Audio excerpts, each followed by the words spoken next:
Hey everybody, it's me, Amanda, with Once in a While, and I'm here with another special guest. You're going to meet her in just a second. Stick around for a little bit. If this is your first time visiting us here on Once in a While Wednesday, we broadcast each and every Wednesday evening at 6:30 p.m. Central Standard Time because we're here in South Texas, and we're on YouTube and Facebook. So make sure to follow us on Facebook and subscribe to our YouTube channel. And without further ado, let's go ahead and get started.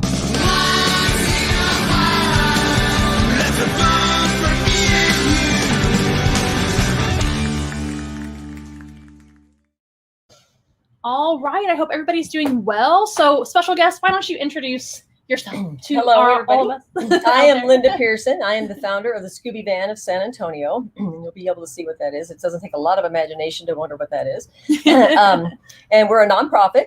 And what we do is we give free books to underserved kids. And our mission, really, we've got a goal. This year we've tweaked the goal. The goal is to make sure every child in San Antonio owns a book. And the actual mission is to bring the community together to do that, because there's only one me and one Scooby Van. So we've got to bring the community together. And when I was putting this slideshow together for you, this whole thing, you'll see soon. I was really excited because I went through there. I was like, wow, we've got so many people who have helped, businesses and community members. I wasn't able to put all of them in. So for those of you who do see this and you don't see yourself in there, so sorry, but I'll put you in the other slideshow. It is what it is. We got a lot of pictures to go through. So, well, that's going to be exciting. So before we get a little bit too ahead of ourselves, I want to make sure everybody knows about our donation options, because we rely on donations and your purchases out there. So we, Once in a While, which our logo is right here. If you're watching over here, you probably think I'm crazy. Over on YouTube and Facebook on our end, we do have logos floating in the air. So we are Once in a While, and that means that we are a mobile zoo. We're an animal outreach. We bring animals to you, the zoo to you, if you will. So we can reach to nursing homes, classrooms, all sorts of situations, parties, the Jefferson Bodega, which is how we met. Yes. If you're here in San Antonio, Texas, please visit the Jefferson Bodega. That is a really awesome place to go visit for all your snack needs and drink needs. It's a really cool place. Pretty cool. We did a pop-up event out there together, and we just kind of met serendipitously. Is that a word? I saw the guy carrying the duck in the container. Oh, yeah. She saw animals and said, what the heck is happening? So that's what we do. We'll bring animals in person, or also virtually too. We can do Zoom animal encounters as well. So that is available to anyone all over the world. As long as you have internet, you can actually customize your own animal encounter as well. So that is the best way to support what we do. And all of our animals, of course, need to be fed, taken care of. We have over 100 animals here at Once in a While, and they are all here in the same building we are. Surprise. Wow. Did you know that? No, I didn't know that. Wow. So we do need to take care of them, and many of them can come to your events. So that's the best way to help us out, is by purchasing your own animal event, but you can also donate too. So we've got a Venmo, Cash App. We also got a PayPal. We have an Amazon wish list. Check out our website, onceinawild.com, for all of that. So I wanted to make sure you guys knew about that before we go any further. All right, let's see who's checking in. It looks like we have a few people, but we'll just go ahead and get started, because I know there's a lot to talk about. She is here to explain everything and solve all the world's problems today. And we came prepared with images, right? Yes, and I'll describe it to some people who are watching from a distance. So the Scooby Van of San Antonio, like I said, we're a nonprofit, and we give free books to underserved kids. And the goal is to bring the community together.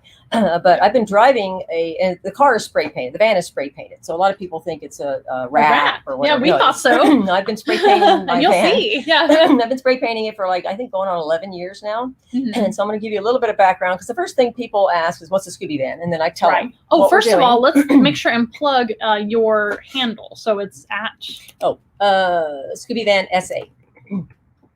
Luckily, we have that on Instagram, Twitter, and is that correct? Facebook. Scooby Van SA. Scooby Van SA. Okay, I'm going to share that on the screen just for a little bit so you guys can see what I'm talking about. So Scooby Van SA. Check us out. You can follow on social media there. Okay. So after they say, oh, wow, that's cool. You give books to kids, right? Much needed. Everybody knows that's needed. Then they say, so what's the story behind the van? Of course, that's a long story. So I'm going to try to condense it for you. So we're going to put some pictures up here. Okay. This first picture is the first version of a Scooby Van. So let me share it real quick. Hold on. There it is. And let's go. What it is, it's a 1993 black Lexus sedan. And it's spray painted solid pink. and the tires are like this color green, but not It looks just like kiwis. they look like kiwis. Yeah, they do. So not just the metal part, the rubber part is green too, which probably is not safe to drive that. So Wow. anyway, it's I a long want that. story. I was doing the spray painting thing, and it was a statement of nonconformity, blah blah blah. Oh, And then I was going to let everybody in the community draw on it with a Sharpie marker. oh, okay. There wasn't any dirty words, so they were going to write on it because I have always Family had this channel. bring the community together thing going on, right? And then my children's dad, who was the ex at the time, said, "You're not taking our kids to school in a pink car. They're going to get beat up." And I'm like, "Well, Aww. I don't think so, but okay." Okay. He was digging his heels in. So, and then he said, "Well, I'll paint it. I'll repaint it for you before school starts." So I'm like, "Fine." So then what I did was, Why don't you're able to go through them if you like? so then So much better. So for those of you who can't see, this is a card that's got any color of whatever on it. It's just the ugliest, nastiest looking thing. Y'all have to check it out. Yeah, you have to check this out. I'll post this picture because I even had a guy offer to buy this from me when it looked like this. He's like, "That is the coolest car ever." I was like, "God, looks like it should go to the trash heap." But anyway, so what I was doing was actually experimenting with different kinds of spray paint. So there's, textured and hammered. And so I was doing the spray paint artist thing. And so that's kind of what I was doing at this time. And then is the first actual Scooby vehicle, because when it came time for school to start, my ex said, "I'm not going to paint that for you." Because we were thinking, take it somewhere and have it paint. That's expensive. Right. And so I'm like, "Oh my gosh, it's I don't even want this. It's ugly." And so my daughter said, "Well, why don't you paint it like the Mystery Machine?" I'm like, "Okay, I can do that." So now I paint the whole thing light blue, and then you got to draw the design and the green and the orange and all that. So it's actually a Lexus sedan. That kind of I can looks tell, like yeah. Scooby. and so with that car and the design, I look at it now and I cringe at the design because I'm like, okay, whatever. That's not I was trying to figure it out. But anyway, but that car, I had that for a while. And in our neighborhood, I mean, everybody knew the car because I'd take it to school.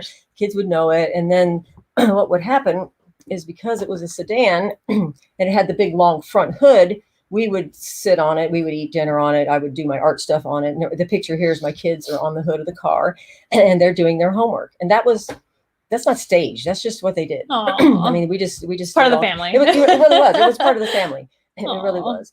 And so here's me. I did this clothing line. And this is when you can see there's a Scooby van in the background of the Scooby car. And at this point, the Scooby car was actually broken down. So I was just using it to dry my artistic clothing that I was creating. And you'll see that picture if you come back and visit the comments. And then in the background is the new Scooby van that I've already painted. So I'm not sure how long that sat there because it takes a while to paint a Scooby van. I bet.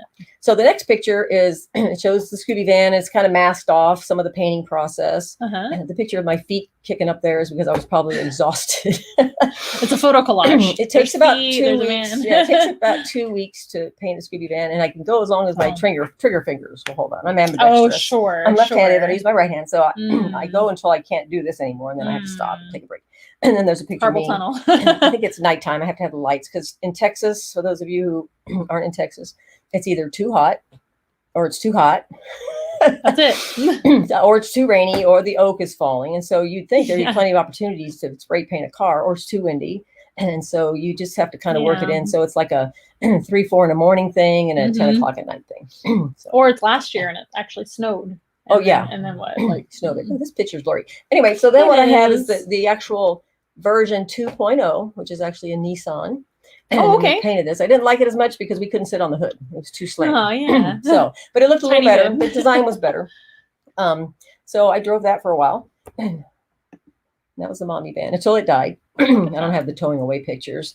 What I'm showing here is the design. So here's the design.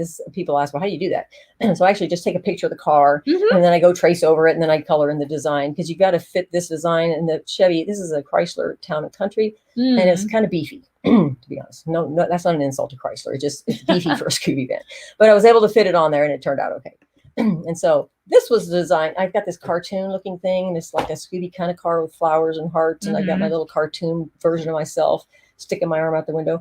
That's what I wanted to paint because I wanted to kind of do my own thing. But my kids said, no, Mystery Machine. You're going to, So I was pretty much ordered. Well, and then this is a picture of, for all you art people, this is the brand new, maybe it's been out for a while. I just found out it last year or 2 years ago. It's a Sharpie acrylic paint marker. And so with the Sharpie acrylic paint marker with a big wide tip, I now, for the very first time, can go to my Scooby van and outline like the cartoon part between the blue and the green and outline the flowers, because that was the biggest part of the design that always had been missing, because I'm not going to freehand paint a big giant long black line. I tried regular Sharpies, but they just faded. So when that Sharpie marker came out, I was like, okay, now we can do this. I didn't know about that. This actually is version 3.0. This is the same car, the first minivan, but Rust-Oleum, Painter's Touch 2X, I love them. They came out with a new color blue. So I bought the new blue. So this is a darker blue. It pops better. And so I repainted the whole thing darker blue with the green. So I had that. Then I think you're shaking those people over there. She's so excited, you guys. I'm gonna turn our light. Keep talking. Okay, so our light dimmed for some reason. Okay, so I'm driving the Scooby van around for 10 years or so, and then we go to version 4, because that's Scooby van vehicle number 3, paint job number 4, and this was the Chrysler Town and Country again.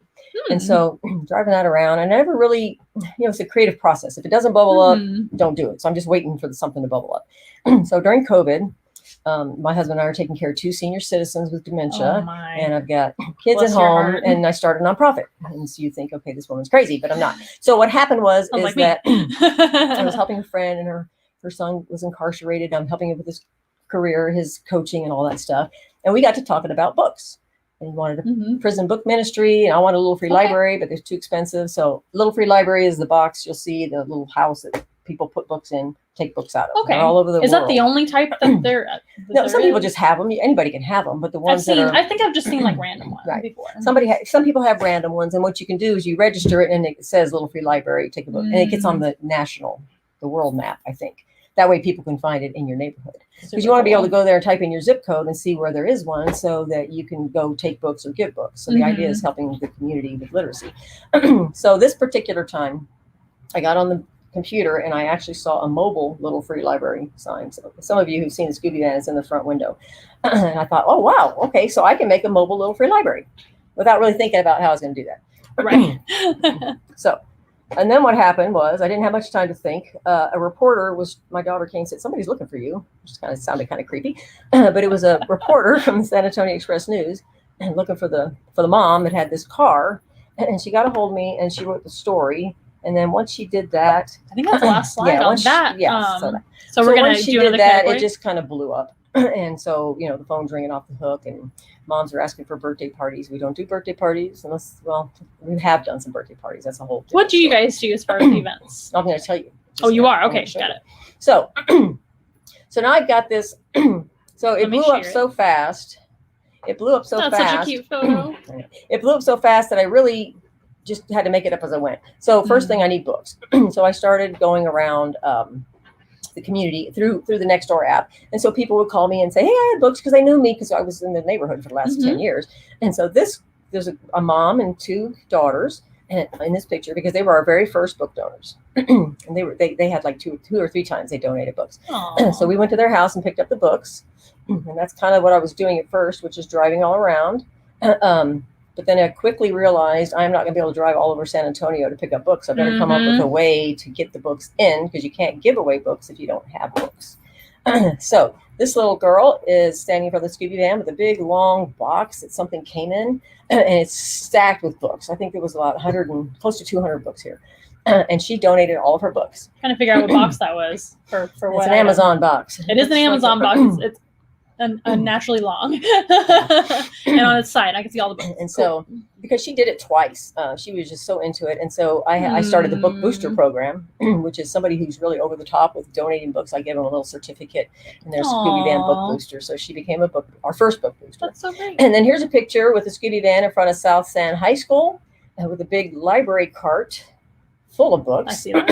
And the students and the yearbook staff and everybody. So we're standing out front. And then at South San High School has donated books quite a few times. And they have a bunch of books they need to get rid of. And if I brought a big giant moving truck, they would give them all to me. But the Scooby Van can only take so many. Yeah. So they gave us quite a few books. And then this is Terrell Wells Middle School in the Harlandale district. And this is one of the teachers and the library aides. We took that picture because they loaded up the back of oh my gosh, it was loaded to the brim. 869 books, one trip. of course, we could use every That's single heavy. one of those. Yes. Oh, And yes. so far, we've collected. Now we started last October, but the Scooby van was out of commission for a month because we had a little fender bender. Somebody who shall remain nameless, my daughter, had a fender bender. Beginning driver. Anyway, but the body of it, if you see it, the body of it's not bad. But when this tire goes this way, then this tire goes this way, and then all the tie rods and the struts and all that stuff just goes snap, crackle, pop, and then that gets really expensive. Yeah, so she was out of commission for a while. So, okay, there's that one. Switching categories. So what I was saying was, so we've started 11 months ago, but we had a month off. So probably in about 10 months total. This is even ramping up and trying to figure it out, me running around picking up books. In 10 months, we have collected probably close to 13,000 books. And then we have given away probably close to 7,000 books right now. Wow. Most of those we give away on the south side. We go to the Title I schools. Some of the charter schools don't even have libraries. So we'll talk about schools in just a minute. Okay. So at first I had this pickle bucket that I had to clean and get the labels off, and it was taking me an hour just to get the bucket clean so I could put my labels on. Pickle bucket, like the ones that look like this? Square white ones. Okay. That smell like pickles. So I was having to sanitize. I'm sure. And there was a B&B smokehouse on the south side. Bless their heart. They helped us get started. So pickle we had, and then it was barbecue sauce buckets. But I had to get the labels off of them, and that was taking about an hour. I was like, this isn't going to work. And so finally I got around to sending a letter to Home Depot saying, because that was the first thing I wanted to do was the Home Depot bucket. Okay. But I'm thinking, okay, $3 and whatever, because it was exactly what I wanted, a Scooby orange. Okay. But I'm thinking, right now I'm funding this nonprofit out of my grocery money, so I can't be buying 100 of these buckets because the goal eventually is to have 100 groovy book buckets. So what are the buckets? What's the purpose of the bucket? I'm going to explain that. Oh, you are. Sorry. I'm genuinely curious, but I'm still learning too. Okay, so the idea is now. So before, when people would call me, I got books, so I'm running all over town picking up books. I'm like, this isn't going to work. So now when they call and say, hey, I got books, how do I donate? If they go to the Scooby Van website, there's a map, and if they call that up, it'll show the pins where the book buckets are. Now, we don't have a lot out there right now. We got about 10. But the nice thing that I like about it, and again, the goal is to bring the community together. So like my dentist, I visited him this morning, in case they're watching. That's what you did today. Is, they have a book bucket. And so now, or any shop owner, instead of saying, oh, buy my stuff or come visit me, buy my stuff, now they can be sharing about what's going on with their book bucket and how they're wanting to be a part of this. So I take the Home Depot bucket and I spray paint over one of the labels. We leave the other one in the back. And then I slap my Scooby labels on there. And then if somebody wants to host one, there's Scooby Van. There's one. She brought props, you guys, which is not usually how it goes. There it is. Don't let your baby get in there. I need the safety label on there because we don't want. Yes. Because you're leaving them unattended. Obviously, people have to find them. It's still the same. That's how they can drop off their books. So super cool. Can't miss the bucket. So let me see. Is that the last one there? Yeah. Okay. So then what we did is we partnered. Rolling Oaks Mall reached out to us and wanted to partner with us, and it's a wonderful mall because they're very family oriented. They always have stuff for kids every month, and so when we go to the mall right now, we're going every weekend, and so every Saturday from 12 to 2, and we get to park right on the sidewalk in front of the van, in front of the mall. And they can see the van. So we pull up and then we pull on the sidewalk and drive around. I think people are used to us now parking there. Yeah. So that way people can pose and take pictures with the van without getting run over. So it's a safety thing, really. But so we're at the park. Everything's fine. Go out there and people are squished on the road. No. That's a Scooby-Doo cartoon right there. Oh, yeah. That sounds like. That would not be good. But if you notice, I've got a picture of the van in front of the Rolling Oaks Mall, which a lot of you who follow the page, you've seen me putting a bunch of stuff out about the Rolling Oaks Mall. But the one thing I do want to point out is this van is actually not, I never finished painting this because the tires aren't finished.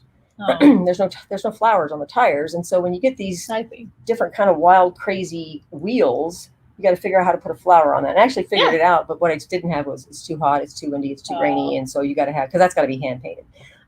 So that's why that looks like that. So we partnered with the Rolling Oaks Mall, and there is Kimberly. She's with one of the buckets. She's the marketing director. I told them. Oh, she's your watch. To call me. Sorry. That's okay. And so there she is with the mall, the book bucket at the Rolling Oaks Mall. And so she was doing a wonderful job of getting the table set up and getting the book buckets out there, whether we were there or not.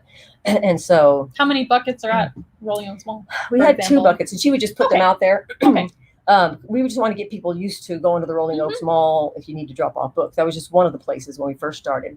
And then, but now we're there and people are bringing like hundreds of books can you come out here and help us get these books? They're bringing these giant boxes in.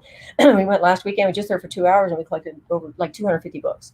Wow. Yeah, so they're excited. They come all the way out of their way just to do that, and then we go to the mall too, of course. Of course. So, wow. So it is one of our book bucket locations, but it's specific because it's only on Saturdays from 12 to 2. We did have a book bucket at Chick-fil-A, but they sold to a different owner, so we don't have that right now. That would have been the all day, every day thing. Right. So there we are there. And this was just last weekend. A group of donors came in, a family. Now is that post part of your yeah? your So decor as I'm well? showing a picture of the Scooby van in front of the Rolling Oaks Mall, and the posts of this gigantic posts are all yellow and blue pillars, and they're painted all festive, but they look like they match the Scooby van, so that's kind of funny. So it's mom and dad, 2 kids, and they had a cute little 8-week-old puppy and another puppy, and they bring these boxes, and she was so excited. They were so excited about what we were doing, and so I'm sure we'll see her again. But we were inside, and I'll tell you a little bit about it. We have a sponsor now. It's Pogo Pass, and I'll tell you a little bit about that. But we are every Saturday from 12 to 2. Brenda Ons, she's sitting over there behind the scenes, so she's our new vice president of business development.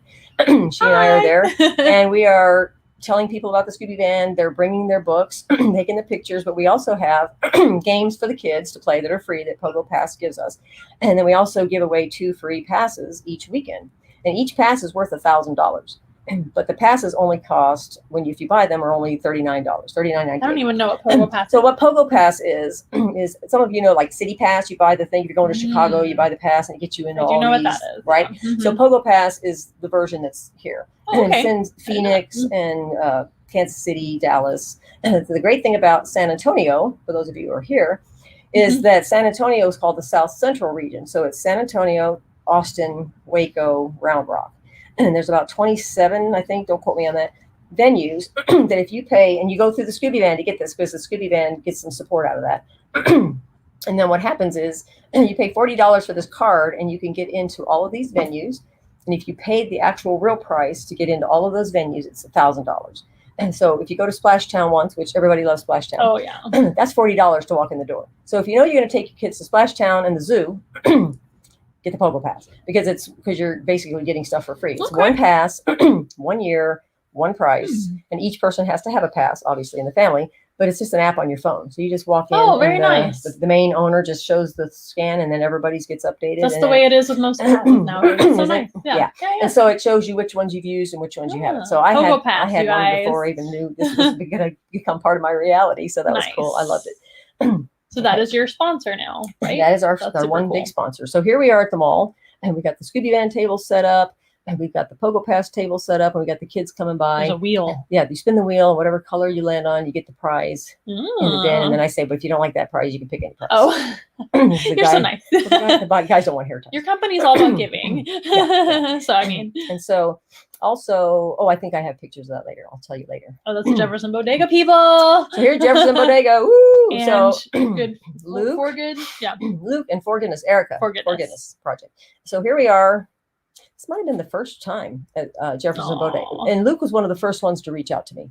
And oh my gosh, he's fantastic. I need to have him on our radio show, which I'll tell you about in a minute. So anyway, he had us come out, and we gave out books. And it was our first time. We just set up some tables, and we were just kind of figuring it out as we went, but we had a blast. So there we are. We're posing. I got my Scooby-Doo shirt on, and we're posing. For those of you that can't see over there, one person's like this.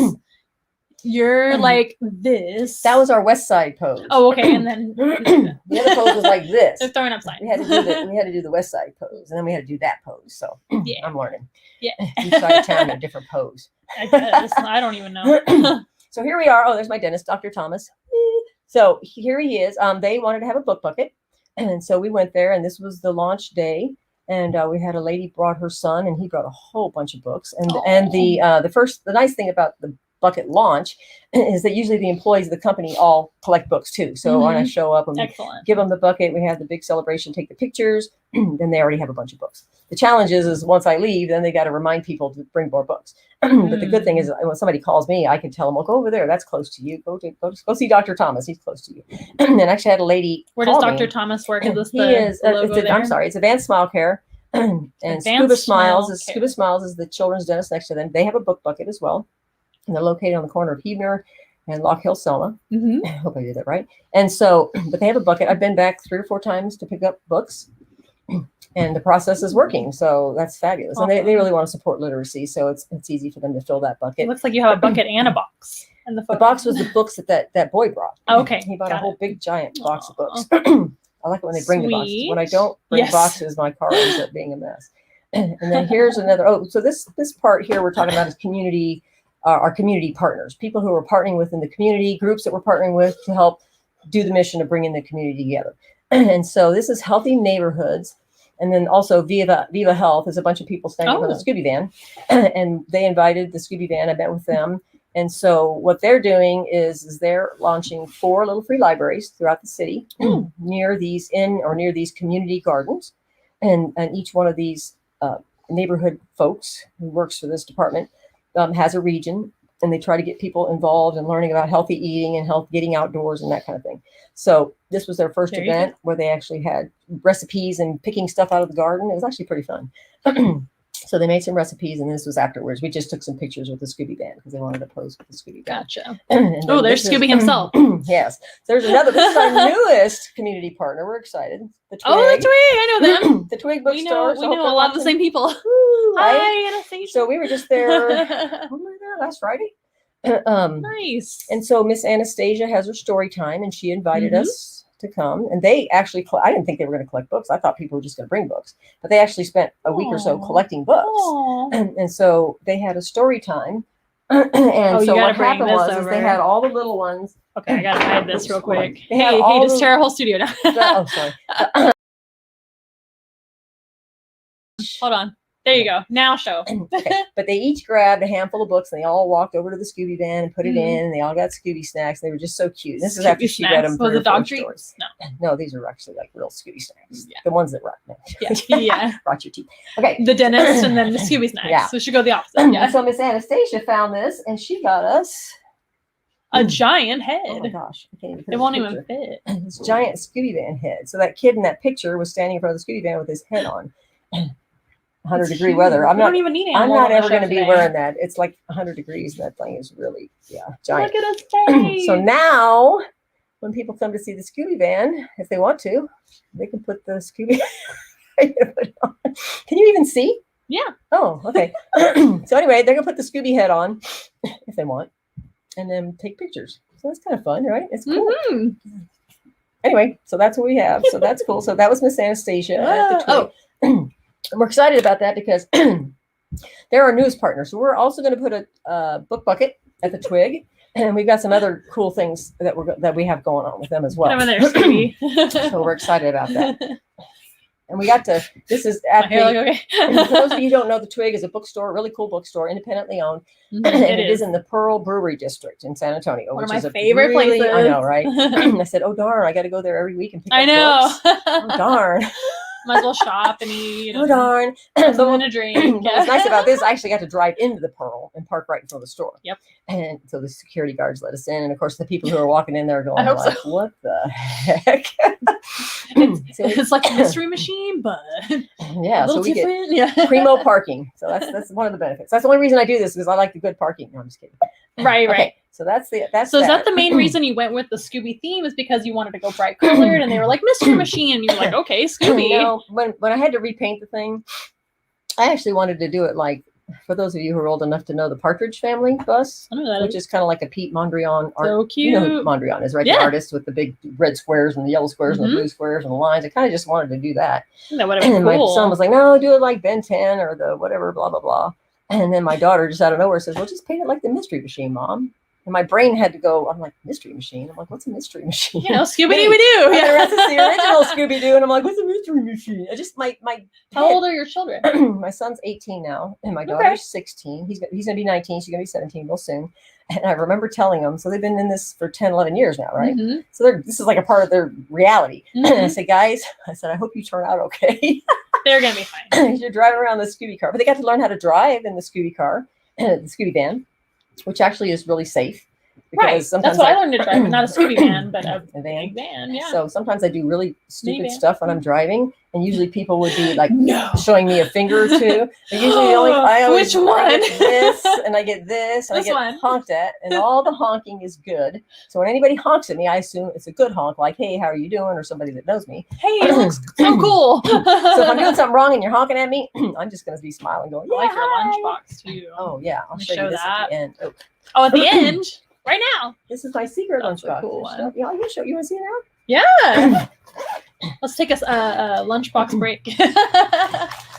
What do you have? Scooby snacks. I'm starving. Oh, okay, there you go. And then those are the ones. Those are like the Not a special ones. sponsor.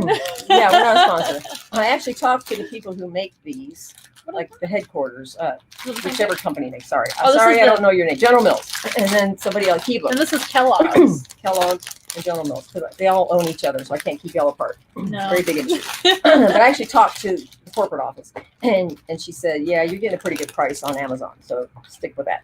And so the Amazon guys and gals think that we're like sugar junkies because they're bringing thousands of Scooby snacks to our It's a kids company. So y'all. these are the Goonie ones, and these are the ones the Gummies. kids get at school.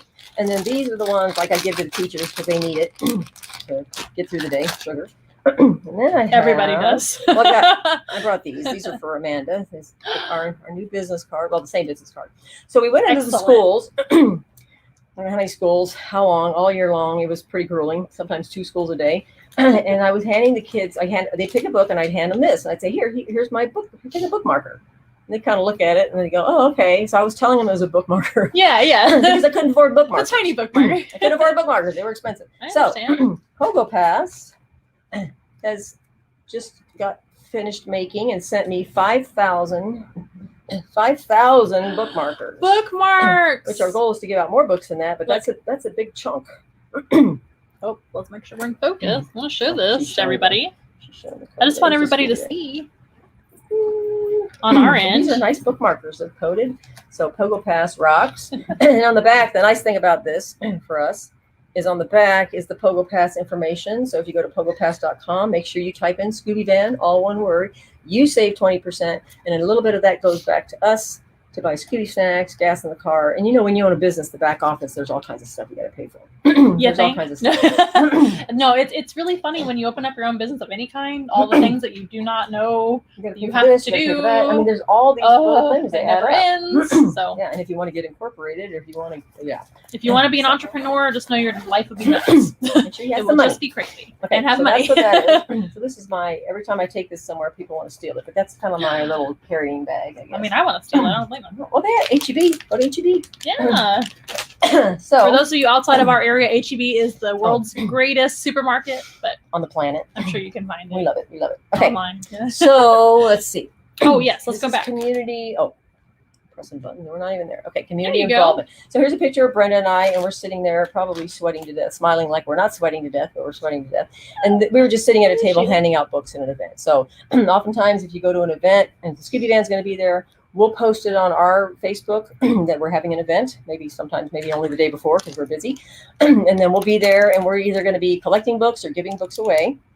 But I tell people it doesn't matter what kind of event. If the Scooby Van is there, just throw your books in the trunk of your car, and then when you see the Scooby Van, just flag me down, and then just give me the books. Don't throw them. Because I always carry Scooby snacks and business cards and all kinds of stuff in the van. It's loaded up, and sometimes I go to the drive-through and the person's like this, and then they see the Scooby Van. I'm like, oh my God, you just made my day, Aw. And so if they say something to me, then I usually give them Scooby snacks. They're like, oh my God. And then the rest of the employees come running to the window. How come I don't get it? Bright colors work. It kind of starts creating a Happy problem. feelings. So, but I carry plenty of Scooby snacks. Okay, Just so feed 'em. that's that section. Isn't it? Is that all? That's kind of the same strategy with animals. Just feed them and they're happy. No, yeah. Most everybody's love language is snacks. Right? Okay, so this is, we're at Jefferson Bodega here. Yeah. Real quick. And what Oh, we're that's like- seeing is a big, gigantic mural that Erica at For Goodness Project, she and a bunch of artists got together and just this fabulous mural right next to the bodega. And there's a couple of canopies set up, and some ladies there are giving out books, and some people are waiting in line for books. And the best part is I'm taking this picture. So I see. now what's happening is I'm not having to sit behind the table because this is Right. the ladies from Credit Human. So thank you. They oftentimes want to come and volunteer. And so they came to this event and they were handing out books for me. So I got to take a little bit of a break. At least I get to go to the always bathroom. Nice, right? I have a pipe break. Help. Yeah. What is that? Sometimes I'm doing this whole thing by myself. I'm getting good at it. That's what we all start out right? doing. I'm the janitor and I'm the CEO. Everything. So this is a picture of a bunch of kids at nighttime in front of the Scooby van, and it says Dance Plus fundraiser. My daughter went to Dance Plus, and they said, hey, we want to do a fundraiser. Can you bring the Scooby van out? And I'm thinking, how are you going to raise funds? And so they bought boxes of these, and then they sold each one for $1. But if you bought this for $1, you get to go in front of the Scooby van and take a picture. And so they raised a bunch of money that way. And I thought, well, that's a really cool way to raise money. How come I didn't think of that? Right. Sometimes it just takes talking to other people sometimes. You know what I mean? Or making lots of friends. Networking. It's really important. Yes, I'm learning that. What's it? Collaborate. That's the word. Collaborate. So here's the Scooby van parked in front of Spare Parts Center for Creative Reuse, and it's towards my house, which I'm so happy. Spare Parts is kind of like a thrift store for art supplies. And so for those of you who know you're going to do crocheting or you're going to try something, now I understand. You got to buy all of this stuff. You take it home and try it, and you go, oh, I don't like this hobby, or I don't like this, and then you put it aside. Well, here, okay, instead of spending $5 for the jar of paint, spend 25 cents. And they're only open Saturday, Sunday, Friday, Saturday, Sunday now. But they reached out to us and they wanted to do a book drive. And so when they were open on the weekend, we came and all the women brought books, and they got a ton of books. And then, of course, they go and buy their stuff. And, of course, we go in there and buy our stuff, too. So but we love them. Okay. Get some more paint for your van. Yeah, more paint. Yeah. It takes quite a few cans of paint to paint a Scooby How long van. does it last before? It takes about 2 weeks to paint it. I don't think I ever get the tires done. Right and then, do you have to repaint it after that, or does it fades? Okay. The blue holds up fairly well, but the see on the picture we're showing a picture of the freshly painted Scooby van, and that green is popping.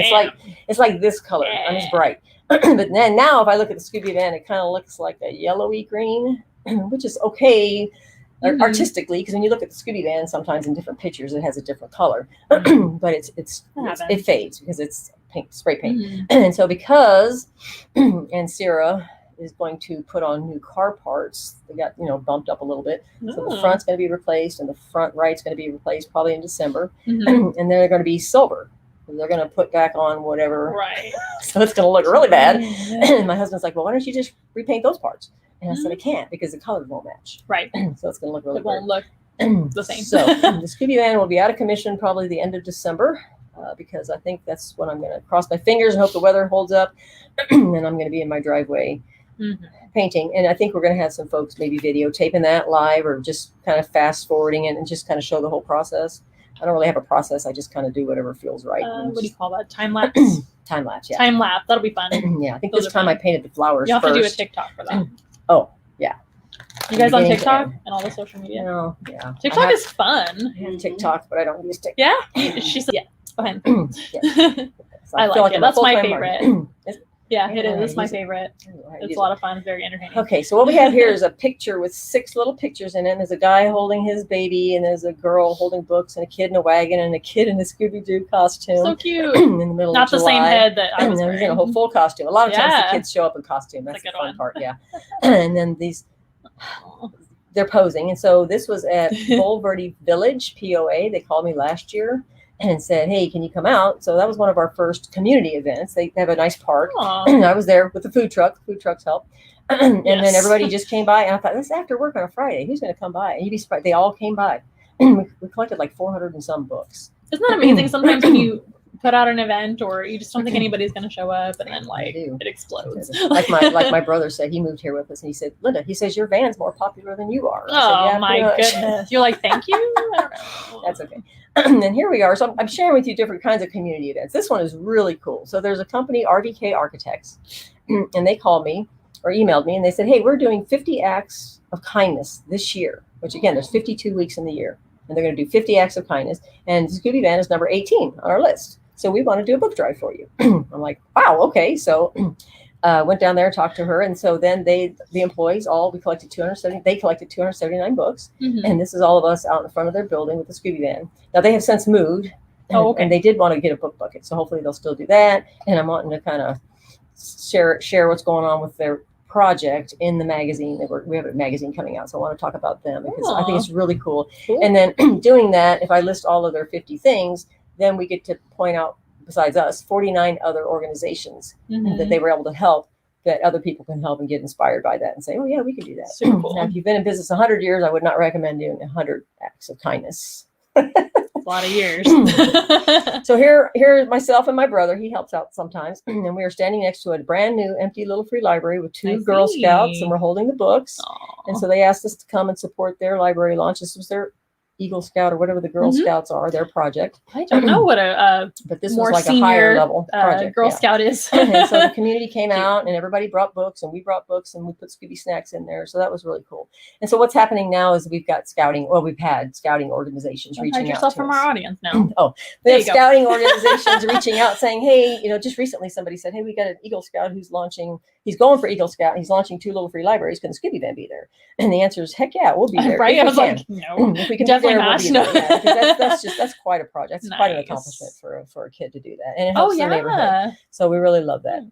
And then here You're famous. No, the car's famous. I'm just the driver. And there's this artist, Bobby Avila, standing at the back of the Scooby Van. The back of the Scooby Van is open, and he's standing next to a little free library that's kind of painted light blue. Yeah. And what he did was he painted 2 of these donated little free libraries for us on the south side. One went in at Brewster's as a family place, and the other one went in at a mission park, or one of the parks. So now the community can and they use it all the time. People are coming all the time getting books from it. Awesome. Right. I think I've seen some of them around town. Pretty sure. Oh, look who that is. This is community involvement. So there's Miss Amanda. That's me. Sitting there when I met her at the bodega with her possum. That's Alice the opossum. Alice the opossum. He was cute. So that's where I met him. And I got my pin. I don't know if you can see this. I got a little axolotl. The axolotl pin. You guys know our merch over at onceinaWhile.com. So I got the pin. The pins are over there. Yeah. That's good. Oh, thank you for wearing that. I'll show you this now. And I went on their website and they have this really cool coloring book. It's free. I want to do a Scooby coloring book. I haven't got around to it. You can download it yourself. It's cool. You can download it. So it's got pictures of the animals. And you can color, the kids learn about it, the fun facts. But it also has some matching games and some find the word games and stuff like that. So it's just a nice little thing to print out for the kids. Thank you. So I thought that was really cool. You can color it yourself, whatever color you would like the animals to be. Oh, there you go. And that's found on our website, onceinaWhile.com. Those of you over here, onceinaWhile.com. And over here, we're all over the place. So that's Amanda sitting there in her bright colored stuff with Lucy. Thank you. Alice? That's Alice. We have an Alice and a Cooper. And they are Alice Cooper. Yeah, exactly. Alice Cooper. Okay, here we go. Okay, so that's the end of those. So those are our community. Oh, yeah. That was called community something. Sorry, I had a whole. Wow, that's a cute picture of it. It's a great picture. It is. Community involvement. Okay, so now we're going to talk a little bit about schools. Oh, yes, very important.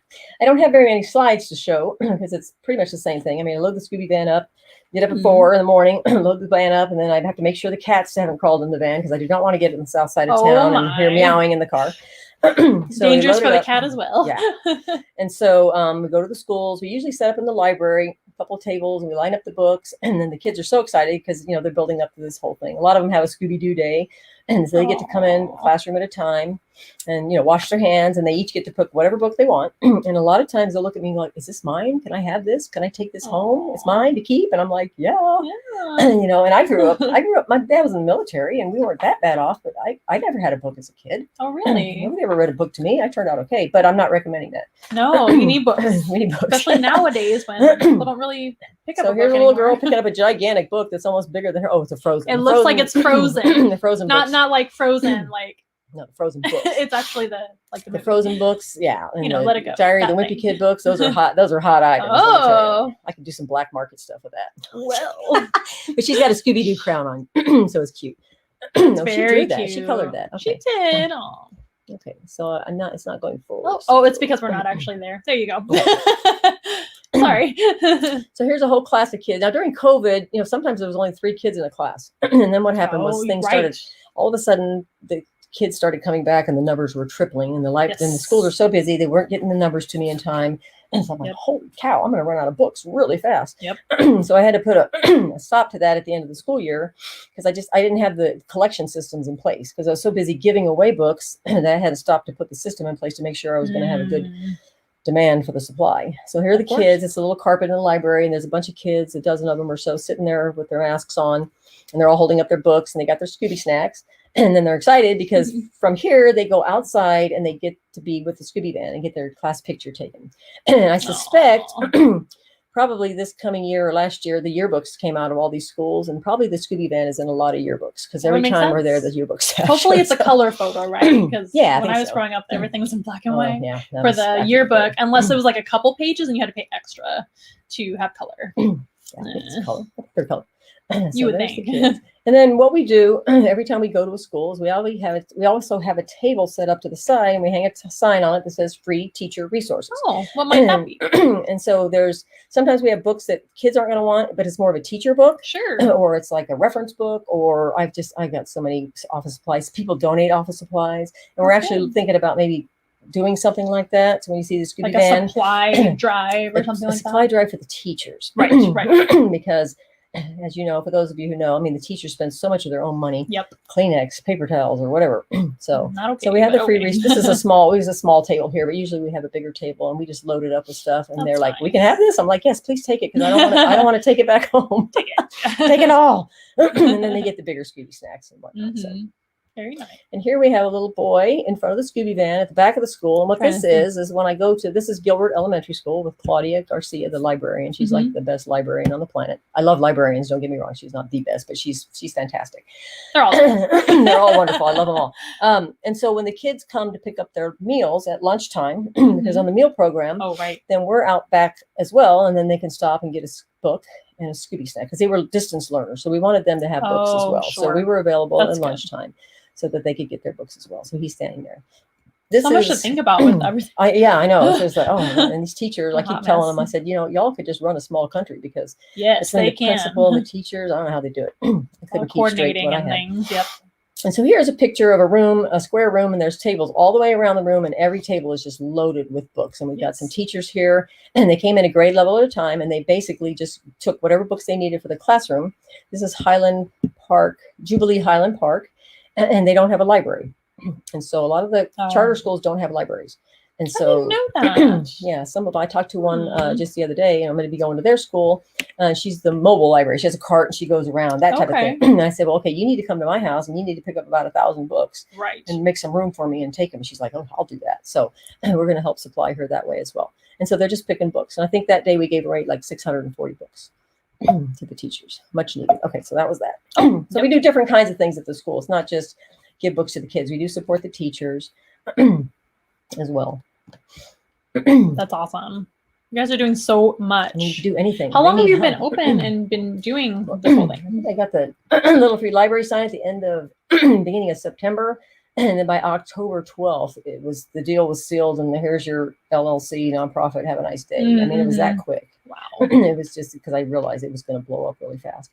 And so what we have here, we have the books that we get in and give to the kids, and we use the buckets to get them in. And we have literacy, which is the little free libraries. We also have literacy programs and ways that we can help out the school as well. So this is a picture of me at Gilbert again. We did a lot at the school, so this was great. We got to figure out a lot of these programs with the school. So I'm sitting in front of her screen, and she's got all her students on the screen, and I'm actually reading a book for a virtual story time for the distance learners. This is very good. Right at the height of COVID. Something that we do as well. Yep. Right. And so the book I have is actually called Jello Bed. And so that's actually a book series that I've created called Kid Illustrated. And there are no pictures, not even on the cover. It's just totally white. It's one of my goofy poems. I got hundreds of poems. When I get angry or I think something funny, I think in rhymes like Dr. Seuss, and I just start writing all this goofy stuff. So this was Jello Bed. If your bed was made out of Jello, imagine how that would be. And the kids love it. And so I think I have a picture of this. Oh, that's the groovy. Yeah. So what we would do is go there, and they would all listen to the story, and they would get to color a picture. And then for the kids who don't like to read, the idea is now they're going to start, what else is in there?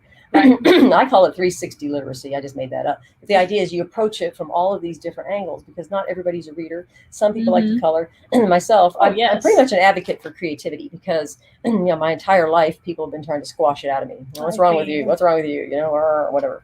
And so, here I am, the age I am now, which I won't say, but I'm finally able to just do me, creating these book series to help kids with creativity and driving my car around. Life's too short to do something you don't like. Yeah. For sure. And so here is a piece of white paper with a outlined cartoon on it. It's a Scooby Van outline. It says Scooby Van, join the adventure, be a groovy reader, and there's 10 flowers on there. So the idea is that we can actually give those to the schools, and they can. We did try to hand it out to a couple schools, but then we weren't able to make it back. The schedule was crazy, so I got to fix that this year. And the idea is that they can read 10 books, and then we were going to come back in summer or whenever we were going to come back, and then give them Scooby snacks or something. So we're just kind of developing that, but it's out on the website. And it's there for the teachers, because if the parent or the teachers hands the kids a reading program, they're like, yeah, whatever. Right. But if we hand them a reading program with Scooby snacks and a bookmarker, then they're like, oh, this is cool. And we actually had at one of the schools, she called me like 2 weeks later. Okay, we're ready. They're all done. I'm like, what? And it was like kinder and first graders. Now, of course, they didn't read, but they had their parents or they had somebody read all of these books, and every single one of them read 10 books. I was like, wow. So that was exciting. So another thing we did is National Library Week. So I was asked to come out to a school on National Library Week, and that was just to, again, do the reading, do the virtual story time, just to give out the books, just do whatever we need to do to promote that.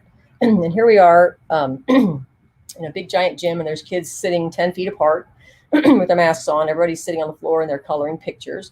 And so I just got finished reading a couple of the books, Jello Bed or A Horse in My House or whatever. And so it's a prompter. And they got to pick whatever one they wanted, and then they got to draw the pictures. And they were having a blast. We were walking out of there and the kids were like, I'm going to be an illustrator. I'm going to be an author. And I'm like, cool. That's cool.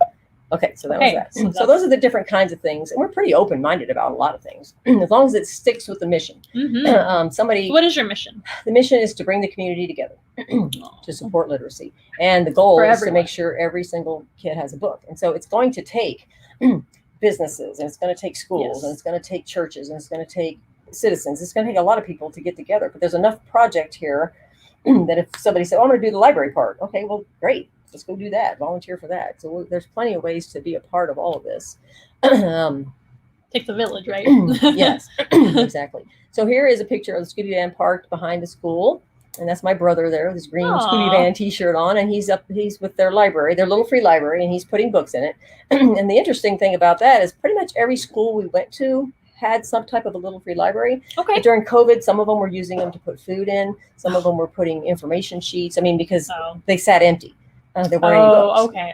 And so we quickly started adopting all of those libraries. And so we have to go now and put the labels on them, and then we have to register them so that people can find them. Oh, right. Pretty much everybody has a smartphone. So if you want to find a little free library, because I go to the schools, I'm going to say, go home and tell your mom and dad you want to go to the little free library, find one. So that's what I'm going to tell them. So they're going to be coming bugging the parents. Yes. So the parents could just look and see where the closest one is.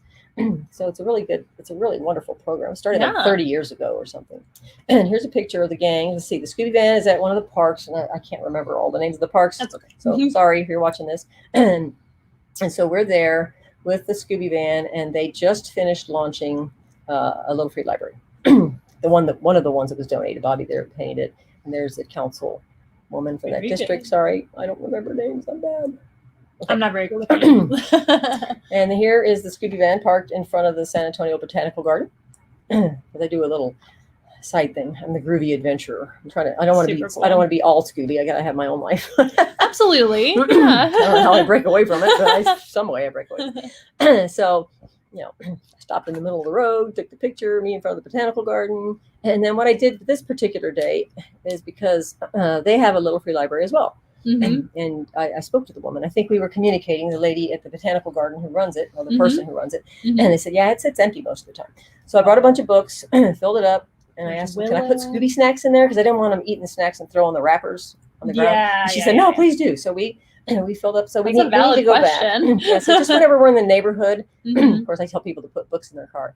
So I need to keep books in my van and Scooby snacks. And if I'm driving by, I need to stop because I'm a member of the botanical garden. So I could just run in there and fill up the little free library. Another great place to visit if you haven't. Oh, yeah. We're going to be doing an event out there coming up pretty soon with Once Upon a Party for a Halloween, a Bippity Boppity Boo Fest, I think is what they're calling it. Really? You know who that is? Once Upon a Party? They're the Disney characters. Yeah, Bippity Boppity Boo. That's like it's Cinderella. Cinderella. And they do Disney characters, Marvel, all kinds of stuff. Star Wars. That's cool. They're really awesome. You should collaborate with them. Wow, that's cool. Have them on the show. And then this one, Did it change? Yeah. So there's a bunch of people standing out in front. The Scooby van's parked in the front yard there. Oh, how interesting. This is a temporary little free library setup because it's really too tall. There it is. And what that was actually is these are all the kids who were one of their friends had taken his own life, and so what we decided, it just seemed like the right thing to do. So we took up a collection, and we got this little free library for him. So as soon as we paint it, and my husband lowered the pole because we got to make it short enough so the little kids can get it. So true. We'll get it painted, and it's dedicated to him. We've got a plaque there, and then we're going to paint it and then put books in it. And it's right by the mailbox, and it'll always have Scooby snacks in it. So the neighbors, of course, they know who I am. I mean, they know the Scooby band. So it reminds me of a birdhouse. That's what they look like. Yeah, I bought that one pre-made. I wasn't going to make a kit. I would do the same thing. Yeah, they do have kits. For those of you who are hands-on, they do have kits, and you can actually, but you don't have to have their kit. You don't have to buy their library. Some people use the old, remember the old metal newspaper boxes that were everywhere? Yeah, I do. Use those. Some people have cabinets. Some people have really weird, funny shaped things, and so it's just really get creative with your really colors and everything. I'm so sorry to be shaking you guys over there. We're very excited. But if you follow Little Free Library Facebook page, you'll see all of these really cool little free libraries. And I always the pictures that always get me are the ones that are under 3 feet of snow, because I'm like, oh my gosh, right? Because we're in Texas, and so some of them match the house, and they're just really cool. A lot of creative people, and so this is about getting the word out. So right off the bat, here you go. This is David Norris. And he's a reporter. He writes he writes wonderful stories. He's so wonderful. How do we know all the same people? I don't know. He came after us right when we first opened and did a segment for us. Oh, that's cool. Yeah, he does all those cool feel-good stories. I love that. Super nice guy. So we were at Jubilee Highland Hills, and we went there quite a few times, actually. And so he had the kids out there, and they're the Scooby van, and they're all standing there with their arms in the air waving. They're just so cute. I just love that picture. So I'm always using. Sorry, David. I'm always using your picture. I don't have time to take pictures because I'm always on the other end. So I can't take pictures. And then here we have, this is Jeff Goldblatt. And we're at the dentist office again. We're at the dentist office. This is Jeff Goldblatt. Could be Jeff Goldblatt. That sounds familiar too. Yeah, he's an Emmy award-winning reporter, and he does social media stuff. He's here in San Antonio. Real cool guy. And so I don't see a face, so I don't know. Yeah, well, he does the publicity. He does their PR and their social media. Cool. A lot of times companies, you have to farm that out because you just don't have time. Some of us have to do it ourselves. Yes. So he was taking pictures that day, and I'm taking pictures of him taking pictures, right? And so then, right, and then all of a sudden somebody sends me this video, one from the kid's dentist and one from Advanced Smile Care, and these are like wonderful videos about the book bucket and what they're doing and why they're doing it. And I'm like, holy cow. So now when anybody says they're interested, I send them the one-page flyer, and I send them those 2 videos, and I'm just like, there. Yeah, it was just amazing. Yeah, so that was such I think there was only 2 on that one. Yeah. We're zooming through. I don't have the other pictures of all the other reports. So we've been on a lot of different TV shows and the news. And that helps a lot. Magazine. Yeah. A lot. So if you're an entrepreneur, like, get on the news. Like, that is one great, honestly, like, for a good reason. Get on the news for a good reason. No, it's not like, oh, you made the news. No, you want to, like, tell them that you're really cool, and they can do a segment on you. And a lot of people have asked me how we got on the news. I said, we just ask. Oh, you said? Yeah. Or we just meet people, and they're like, hey, you should be on the news. Yeah, okay. That's cool. No, they just which is very flattering, right? Yeah, a little bit of that too. Well, had they got a hold of me, and you made the news. But had they got hold of me earlier, 5 years ago, I wouldn't do anything with it. It was just a piece of art that I was driving around or whatever. Weird how life works. Yeah, so it all happened for a reason. So here we are again at the. Oh, there we go, Pogo Pass. Yeah, so Pogo Pass. This is my brother and I standing here at the Rolling Oaks Mall with a big giant poster, which I didn't bring to show you. But it's a giant poster of the Scooby van, the Pogo Pass, and it kind of explains everything. It's a scan code. So if you go to do the scan code, or if you go to pogopass.com and you type in Scooby van, you get 20% off. So now the pass is $39.98, $40, and you have this card, one pass, one price all year long. It lasts for a year, and then you can go to all these places, and you don't have to pay anything to go in after you buy the card. Wow. And the thing I like about it is, like with COVID, let's say, okay, well, COVID, we're on lockdown, and why am I going to buy a Pogo Pass? Well, what I like about it is you can buy a Pogo Pass gift certificate, and you give that to somebody for Christmas, and then they can hold on to the gift certificate for an entire year, and they have to exchange it for a Pogo Pass. So they actually can have this for a while sitting on it, so they're not going to waste it. It doesn't start. The clock doesn't start ticking until you actually use it. So if you buy the gift, so if you buy the gift certificate first, it's still the same price, but you're basically sitting on a Pogo card, but it's like a timeout. You're just holding on to it because you know you're not going to go yet. Right, because how are we going to go if we are in lockdown? The good thing is a lot of the locations are outdoor locations. Okay. So if there you you do go. have a problem, you can go to the zoo, you can go to those type of places. So that's good. Mhm. So that's the big poster. There's Brenda and I. There We're she at the- is. Oh, we were laughing. I'm holding up the bookmarkers. I actually had to like spread my legs apart so I could be short. And so we were laughing. It was so funny. She was laughing so hard would she was never know. crying. So yeah. So see, What you were you can guys see in the laughing about? background. I don't know. Just And I everything. poked her in the eye with a bookmarker. It was kind of funny. That's what it was. Anyway, but in the background, for those of you looking at orange tablecloth in the mall, You're there. and we're right there in the center by the J.C. Penney entrance, and we've got the tubs of candy and prizes and the games and the bookmarkers, and it's just a lot of fun.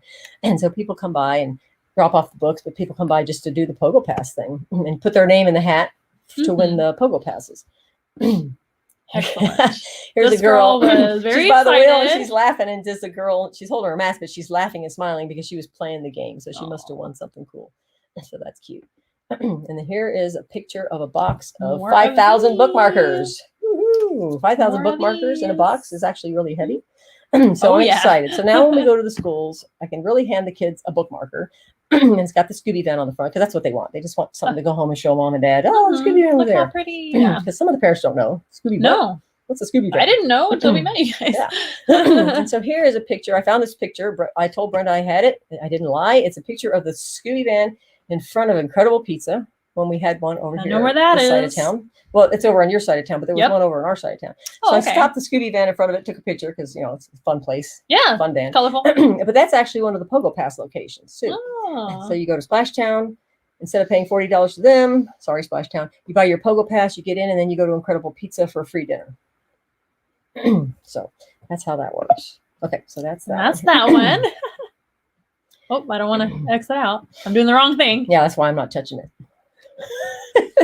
I said, you're doing that part. It's fine. I'll hit the little button. And then, And then here we are. So this section is called What's Next. I'm not doing a What good is job of telling you what next? the sections are called. So this is Brenda. that's okay. I do the same thing if I do a slideshow or anything. I'm like, oh yeah, I had categories. I forgot. So this is Scooby Man parked in front of the Twig last Friday No. for the story time. And there's a tent, and I'm standing in the background. I don't know what I'm Oh, there doing. you are on the in phone, background maybe. doing something.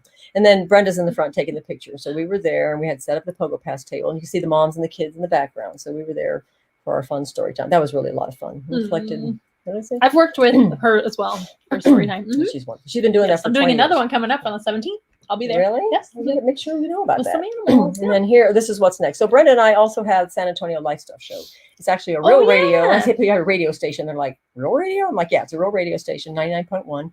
And it's not a big reach, but it is a real radio station. And we also have an app. So people can go get the Gen X app and then Super listen cool. in. So they can take us on the go. And so at 12 o'clock every Tuesday from 12 to 1, we're there. And then we have a guest. And the guest is somebody who's making the great city better. Somebody who's doing a part of this, doing something in the city to make things better.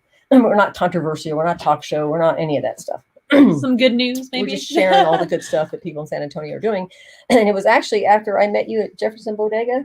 I was sitting there. Of course, I'm hot. I'm in the back. It was really hot that day. So I'm just sitting there. We had like ice on the ground. It was so hot. We were like, Yeah. And so I'm letting the sitting animals here hang and out. I'm watching Eric Velasquez, I think is his name. He goes around and does a lot of sharing. Yeah. So he comes up to me and I knew who he was, but he introduced himself to me. we had an interview. He's with there. him. And then you were there. And then, of course, Eric is there for Forgiveness, and Jefferson and Luke and Laura, I think, Mhm. right? Luke and Yes. Lisa. Sorry, I'm bad with names. Another But, they do something there every weekend for the community. They're always doing something really cool. Oh, they were giving away free haircuts that day. All the hairstylists. It was really cool. Hairstylists and barbers were there giving free haircuts to these kids right before Mhm. school. Mhm. And so I was just sitting here going, oh my God, look at all this amazing stuff that's happening right here in this one little bitty tiny place. Mhm. And so that's kind of when I think we started getting the radio show at that point. And that's when I was like, people need to Oh. know about this. I mean, there's so many wonderful things happening. We got plenty of bad news, but we need, That to, is- we need yeah. to work hard to share the good news. And so that's what we do on the Life Stuff Show. And then what else is coming up? We're going to call it the fall. I'm not going to say October, but in the fall, maybe next month, we have the San Antonio Life Stuff magazine coming up. Oh, and Amanda's going to be on the show. We I haven't picked can't a date. wait. She's going to be on the show. I promise I'll be there. And she's going to be in the magazine too. Oh, fantastic. And so we're actually doing the first issue of the magazine. We're not charging anybody for advertising, but we are using that as an opportunity to feature all the folks who are helping with the Scooby van or bringing the community together. But like with the RVK project, the architects, the 50 acts of kindness, I personally am interested in that because I want to see who these other organizations are, because I want to have them on the show, want to put them in the magazine, that type of thing. So we really want to just put a lot of good information out there. For people I love that. Okay, and then this is this. If you hung in this long, we're gonna have some We cool have- stuff next, and then the animals are gonna come out, you guys. this so is you have to behind the stick around. scenes. I had a lot of goofy Let me get pictures. there real I didn't put all the quick. goofy pictures in, but there's a few. This was my favorite to look through. So one day, this goes on. Oh, you can show it. There it is. So what this is a picture of my Scooby van parked sideways in my driveway in front of my house, and there is this Daphne who looks better than any Daphne you've ever seen I on was gonna TV. say. I mean, it was just like, holy cow, the long hair. And she's doing the Cosplayer. pose. Yeah, cosplay. So they got a hold of me and they wanted to come by and she posed with the car. And I was just like, holy cow. And I put on Facebook, I said, well, this is going on in my front yard right now. And of course, all the guys were like, Right? What? She's super cute. Yeah. yeah, and she also did a Velma too at a very different cute. place. I had those. I didn't We put love that picture Velma. in there. And this is a love note I got on the windshield. It said best van ever. Aw. So I get a lot of love notes on the It car, is. best van ever, and a lot of gifts. And one day, this next Look at that. picture, this next picture is a Scooby Doo floor mat, and I know how much floor He's mats doing like cost. this. And He's these had tipping to, over. yeah, and they had to be pretty expensive. And so I'm in the McDonald's parking lot. I'm just kind of zoning out, waiting. I'm in the drive-through, Mhm. and then the guy gets out of his car in front of me. And he looks at me all intent, and he's looking at me, and he's pointing in his trunk, and he's doing this. I'm thinking, okay, is he going to come? He's gonna put me in the going to trunk. get beat up, or what's happening here? Because he just looks so serious. I was just like, and so then he opens the trunk because I didn't understand what he said. I wasn't going to open the window, No. but it turns out he's the sweetest guy. And he opens up the trunk and he pulls these big giant Scooby Doo floor mats for the front of the car. He says, Thank goodness. like, do you want these? And I was like, yeah. Oh. And so he gave me these 2 Scooby Doo floor mats. I was like, okay, well, that works. Perfect. So when people get in Scooby van, they look down, they go, oh, that's cool. And I'm like, yeah, that was a present. See, the car gets more presents than I do. The car has a better social life than I do. Okay, here's a picture of 2 of San Antonio's finest, SAPD. I think they're in San Antonio, but they are standing there. This was a little Were drive. you getting pulled over or arrested? No, I got to tell you Oh. about that though. So this was remind me of that. So this I will. was a neighbor right around the corner asked if we could do a drive-by birthday. This was when it was just really Oh, rough yes, and the yes. kids were having to have the birthdays Yes. and everybody was sad. And so they happened to be there with the truck, the cars, doing the sirens and stuff. Mhm. And so they posed with the Scooby van. So they were Scooby fans. No, but the police thing. So if I ever get pulled over and they give me a ticket, and then what I'm going to say to them, if I sense that they have a good sense of humor, I'm going to say, yeah, and I would have gotten away with it too if it wasn't for you meddling cops. Perfect. I had to say that. My son, when we went, I got to tell you this cute story. When we drove, I got the Scooby van all tuned up. We drove all the way to Ohio to pick up my brother and bring him all the way back. And my son was just learning how to A drive. long way. And it was right when the hurricane last year came through. So we zipped right through there because we didn't want to get stuck through Arkansas. So he'd been apparently driving in the fast lane for a long time, and like it's 11 o'clock at night or something. And I'm being the driver educator person, not even realizing this is going on. So next thing you know, there's lights behind us. And so we get pulled over. I said, well, okay, this is a good experience. Now you know how to act and what to do, right? So the guy pulls us over. I'm thinking, oh, I'm sure they're going to come up laughing, going, hey, let me see your license and registration. So we're sitting there and they don't come up. And I'm like, what's taking them so long? And they're like walking real slow to the car. And then they like put down the window. I think they were like terrified. And so they're like, I said, what were we doing? What was he doing wrong? He said, yeah, you're driving the fast lane because see your license and registration. And they look in the back and there's my brother. Of course, he can't hear. So if they're talking to him, he can't answer them anyway. And there's all this furniture and stuff piled up. And so they're like, okay, this is looking shadier and shadier by the minute. Maybe they think we were doing bad things when we were driving. Anyway, but so I give them the registration, but it's not my son's name on the thing. It doesn't even match. They're like, ma'am, can we see your, I mean, it was just like, wow, guys. So they gave him a warning, thank God. He got a warning, and I think he has it home. I think he framed it or something. But I didn't say the we would have gotten away with it thing because they were kind of, I think they were scared. You gotta feel out your audience. Yeah. Sometimes. So here's a picture of those white cubby bookcases you get, and you put the little square baskets in there. So there's a name for those, and I can't remember what they're called, but they're like the square drawer things that you can fold down. It looks like a tic-tac-toe board if it's empty. You can use them to fold your clothes or whatever you This want. is the Scooby van storage, Scooby snack storage area. There you go. And then the kids would come over and I'd find an open box of snacks. Yeah. I'm like, dude, don't do that because I'm counting them for the schools and I'm going to be short. So there's a sign up there that says, if you open the box, you owe me $6. Oh, I see. That's fair I enough. think it stopped it for a while. And then here we have a picture, like 5 in the morning. Oh, and a cat. there's a box. It says early readers, 1st and 2nd grader. The box is full. And then all of a sudden you look up and there's this cat looking over and he's got these giant eyes. I think he was getting ready to reach over and attack me. And so he's always, this cat here, he's always helping It's a Halloween cat. He's climbing in the van. He's in the boxes. He's all over the place. So he's a big fan of the whole process. Here's a picture of the back of the Scooby van, about 300 books. No boxes. I forgot to bring boxes that day. And usually people give us the bags or they bring us the boxes. And I say, you need it back? And I'm like, no, keep it. So I've got lots of bags and lots of boxes. But this particular time, they needed to keep their tub or something. And so I said, well, okay, fine. So we just filled up. This is the back of the Scooby van, just like overflowing with just books. It doesn't hurt them. That's okay. We're gentle with They're them. for kids anyway, right? I mean, and most of the books we get are used. I don't know, the way you drive, could be. So people ask, do we have to give you new books? Most of what we get is used. Right. Gently I used. figured. If the pages are torn out, if somebody wrote their name in it, that's fine. But if they scribbled all over the pages, then we can't do that. We even wipe them off. The board books, we'll wipe them down because babies are chewing on them, those little baby books, and so we kind of wipe those down. Sure. But 95% of what we get, but a lot of them have only been read once, and they give them to us. That's nice. And there's absolutely nothing wrong with them. So this is the Scooby van at Firestone. Give you Firestone? Well, Firestone was, I call it the spa. So she goes to the spa. Yes. Because she gets, the treatment, right? It's the maintenance treatment, right? So Firestone, those are our guys. And they actually recently sent me a gift certificate. And they said, we got a year to use it. I said, okay, well, next time I go to the spa, I'll definitely use that. So that's cool. So that's Firestone. Again, she gets more things. But that's a spa treatment because, look at that. Well, that's my husband. He's fixing it. Sometimes we break down because it's a 2009. And it was well maintained, but still parts are going to get old. And at this particular time, there was a really hard plastic hose, and a big chunk of it just blew out. I'm sure it was my driving. But anyway, so it's hot, and he's trying to fix the car. We got it put together well enough to get it to Aunt Sarah over there on I-10. And so I took that picture, and I was like, yay, they fixed it. But that's where she spent some time there because the team there fixed her up and fixed all the underside, get her running again. So we put a lot of money into the car just to keep it running. So we didn't want to tow it off to the junkyard because it's not like you can just buy another one. And so we do have to take it for the body work to get that done too. So, and I'll share all of that. It takes a lot to replace the Scooby van. You can't just replace one. Are we done? Oh my gosh, have we finished? Did we take too long? Y'all can't see behind the scenes. I behind the scenes. Oh no, don't freeze. Oh, okay. Awesome. So I brought some books. These are, we're doing animals. So here's, I got somebody, I love it. Somebody donated for those nature people a whole set of these a guinea pig field guides right here. Lizard. And this is the kind of, we get all kinds of cool stuff. Kids love that stuff. That's how I learned a lot. Yeah, they always grab the animal books. Oh yeah. There's no Frozen or no. Yeah. Anything Disney. Minecraft. Bibbidi Bobbidi Boo. I don't know. No. Minecraft. Yeah. Minecraft has axolotls now as really? like one of their characters, which I know nothing about that game at all, other than how it looks.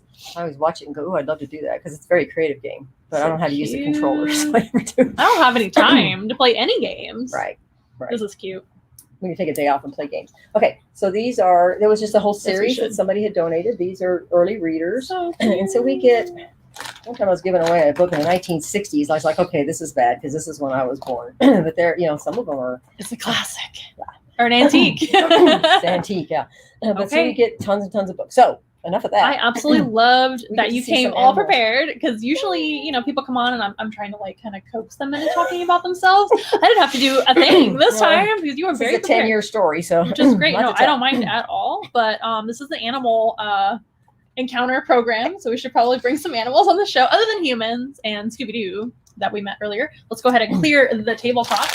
I think we should meet a couple reptiles first, and then we'll proceed to our last animal, which is actually one of the largest in our whole collection. And Brenda over here, our vice president of business development, she walked in here and saw one of them went, oh. So I think when we we don't act like that around animals here, no matter what kind of animal. So since that was the reaction, we're going to start with that particular animal, I believe. And those of you that can see this kind of behind the scenes, I'm going to lean over this way and get the animal, and over here as well. So I do apologize ahead of time. So he won't be offended if I don't touch him, right? No, you're fine. Is it a boy or a girl? You can absolutely touch. I don't see an animal yet. Is it a boy you can absolutely or a girl? touch all of these animals that are coming out because all these animals usually visit our pop-up events, like our petting zoos and things. Now this is Prince. Prince is a boy. And he is a python, Prince the python. He is very friendly, so you may touch him if you want to. You don't have to. It's always optional. He is very soft. So he is a pastave colored ball python. Pastave is just a specially bred coloration and pattern. Wow. His pattern is very similar to the wild type pattern. So they're not much different in the wild other than the shade. So they will still have a white belly in the wild because the belly is not really seen. They kind of hang out belly down most of the time. They are an African species and they don't get very large. This is not a large species of python at all. He is not going to grow large enough to eat anything larger than a rat. Okay. So he's a pretty gentle species. In fact, they are pretty shy and they need ways to stay safe. So if you are looking at this animal's body, you can probably guess what they do to stay safe. There's a couple different camouflage. Things. Camouflage, very good. So that's one way. But they also have a very tiny head and a very fat body. And that's not an insult. That's pretty natural and normal for the species to have a tiny head and a big round body. And don't you worry, you'll get some time with him later if you want to. Now she's intrigued. So what they will do sometimes, and by the way, this is a strictly terrestrial animal. They're going to be on the ground and sometimes subterrestrial or fossorial, which means underground. And they will look for places to hide and try to stay out of the way of everybody that could harm them. Other than their food, they will, of course, seek out food, and they're not salad eaters, are they? They do eat rats and mice and birds and things like that. For this species, they're going to mostly eat warm-blooded animals, so not humans, thank goodness, but smaller critters like that. And that's part of their purpose, right? Because they're controlling the population of animals and helping us to not have diseases. And I'm ready to be in that state in the planet. I don't know about you, but I'm ready for less diseases. Done with diseases. Can you guys see him over there? So how old is he? Prince is about 4. How old do they live? How long? They can be into their 40s. Really? It's a long time, maybe even longer. I think the record was like 55 for this species. Wow. They live a long time. That's a big commitment if you want a pet snake. Anybody out there that's interested in ball pythons for pets, that's a very long commitment. He's only 4. But another way, like I said, hiding his head under his body. So if he feels threatened, he can tuck his head away. I did that on purpose. I'm not hurting him. I'm just causing him to kind of move away. And it allows him to stick his head underneath his body if he wants to and protect his head. Because that's the most important part of his whole body, right? Smaller, so something you can grab it. Smaller. Versus here where they couldn't grab it. That's right. So if he's hiding his head underneath his own self, they might grab his strong parts, which are his muscles. He is a python after all, so you know what they do. Right. No venom, but they squeeze. They squeeze their food in order to make it ready to eat, right? Kind of like a great big last hug that the animal will get. And they do have teeth, but they don't have fangs because they're not venomous. They don't need to deliver. They can bite, but they usually do not. And their teeth are very tiny. In this particular snake, because he has non-poisonous, non-venomous. So venom is what we would talk about with snakes. Poison is like something you would eat or touch. Oh, okay, venom. But venom is a poison. I mean, if you want to get real technical about it, but venom has to be injected. Venomous venom. Okay. So like bees and wasps and scorpions, all those guys. That's good to know. Pretty cool. He does have a really neat pattern, similar to like a leopard or any other type of cat. Can I ask you a question? So Sure. for the kid, you might not be able to see this, but he's got like. It looks to me like he's got 6 nostrils over here and 6 nostrils over there. That's a great question. I'm going to get a little closer so I can focus on his features. Look at that. So he has what we call labial pits. They're heat sensory pits. Have you ever heard of a pit viper? Yeah. A pit viper doesn't live in a pit underground. They have pits in their mouth or like on their lips. So that helps him to actually see heat. Oh, wow. So that will register to his brain if there's a warm-blooded animal. I'm not trying to cover your face, by the way. No, I'm over here looking at the screen, so you can see, right? Yes, I can see. Yeah, those are heat sensory pits. Not every snake has that. Pythons have them. Pit vipers have them, and some others have them too. It's not very common in snakes in general. He's got a whole bunch of them, right? So that tells you that he mostly is going to eat warm-blooded animals. That's what he's going to be able to sense. But his other main sense is going to be his sense of smell. And you know how they smell? With their tongues. That's right. They don't smell with their nostrils. They can breathe with their nostrils, but they don't actually smell with their nostrils at all. They smell with the tongue, and it's a very different way to smell. They basically are collecting scent particles in the air or on the surfaces that they're sticking their tongue on, and the tongue comes out kind of like in a flicker maneuver and right back in. And what they have inside of their mouth, on the roof of their mouth, and a lot of animals have this, it's called a Jacobson's organ. It's just a little pocket in the roof of their mouth, but it actually wires into the brain and tells them information immediately from smell. Wow. So animals like cats, dogs, horses also have a Jacobson's organ. They're very sensitive to smells, and they get a lot of information that we don't understand. Yeah. And that's something that snakes have too. So they see the world through smell mostly. With this guy, he would heat sense as well as see a little bit. They do see. They don't see in color, and they don't see very sharply. So it's kind of blurry and black and white. But they still see, and they don't have ears. So a lot of times people are a little bit, they don't hear. They can feel vibrations, and a lot of people think they can hear ever so slightly, but it's not very much. So it's really not one of their main senses at all. It's not something that they really think about that we know of. They can definitely touch. They can sense touch, of course. So if you think about it, hearing is really just a different type of touch. You're sensing vibrations, right? So if you want to get real technical, again, they kind of do it that way. And he's super soft, right? They're not slimy. You guys out there, he doesn't have very, very smooth on the underbelly. So the underbelly of any animal is called their ventral. And the dorsal is the top. So the dorsal of any animal is naturally going to be a little more tough to protect them. And the ventral, typically on reptiles, is going to be smoother. Isn't that cool? And a lot of people are nervous around snakes, but remember, snakes are a lot more scared of you than we are of them in general. I'm not scared of snakes at all. They're my favorite animal. But the best thing to do if you see a snake out there is just leave it alone, and they'll leave you alone. That's the best thing that you can do for any wild animal. You guys might like tigers. Please don't go hug a tiger in the wild, right? If you see one in India or something like that. You want to leave them alone, and they'll hopefully leave you alone. And we're here in Texas, so we have coral snakes. Which are supposedly the most venomous snake because they're a little tiny mouse. If they bite you on your little toe, if they get grinding away, you're going to get poisoned. They actually have not. I don't think they've actually had a real case of anybody passing away from a coral snake since the 60s. Right. So they stopped making the antivenom. Yeah, you're right. I remember reading that, going, "Okay, is that a good thing?" I know. I didn't realize that. So well, it's very expensive. Yeah. So if they're not using it since the 60s, it's really kind of. So my son is down when they're little. He's down there under the swing set. Oh, you have a story. Yeah, with his bare feet, and I'm like, dude, don't put some shoes on. Bare feet. This is Texas. There's animals. Put some shoes on. There's scorpions and things. I was raised up north, Ohio. Right. Nothing could kill you up there, Bears. Down here, there's a lot of things that could harm you. And so the very next day, where he was standing, there was a coral snake. Normally, they're not very big. No, they're tiny usually. This thing was no kidding.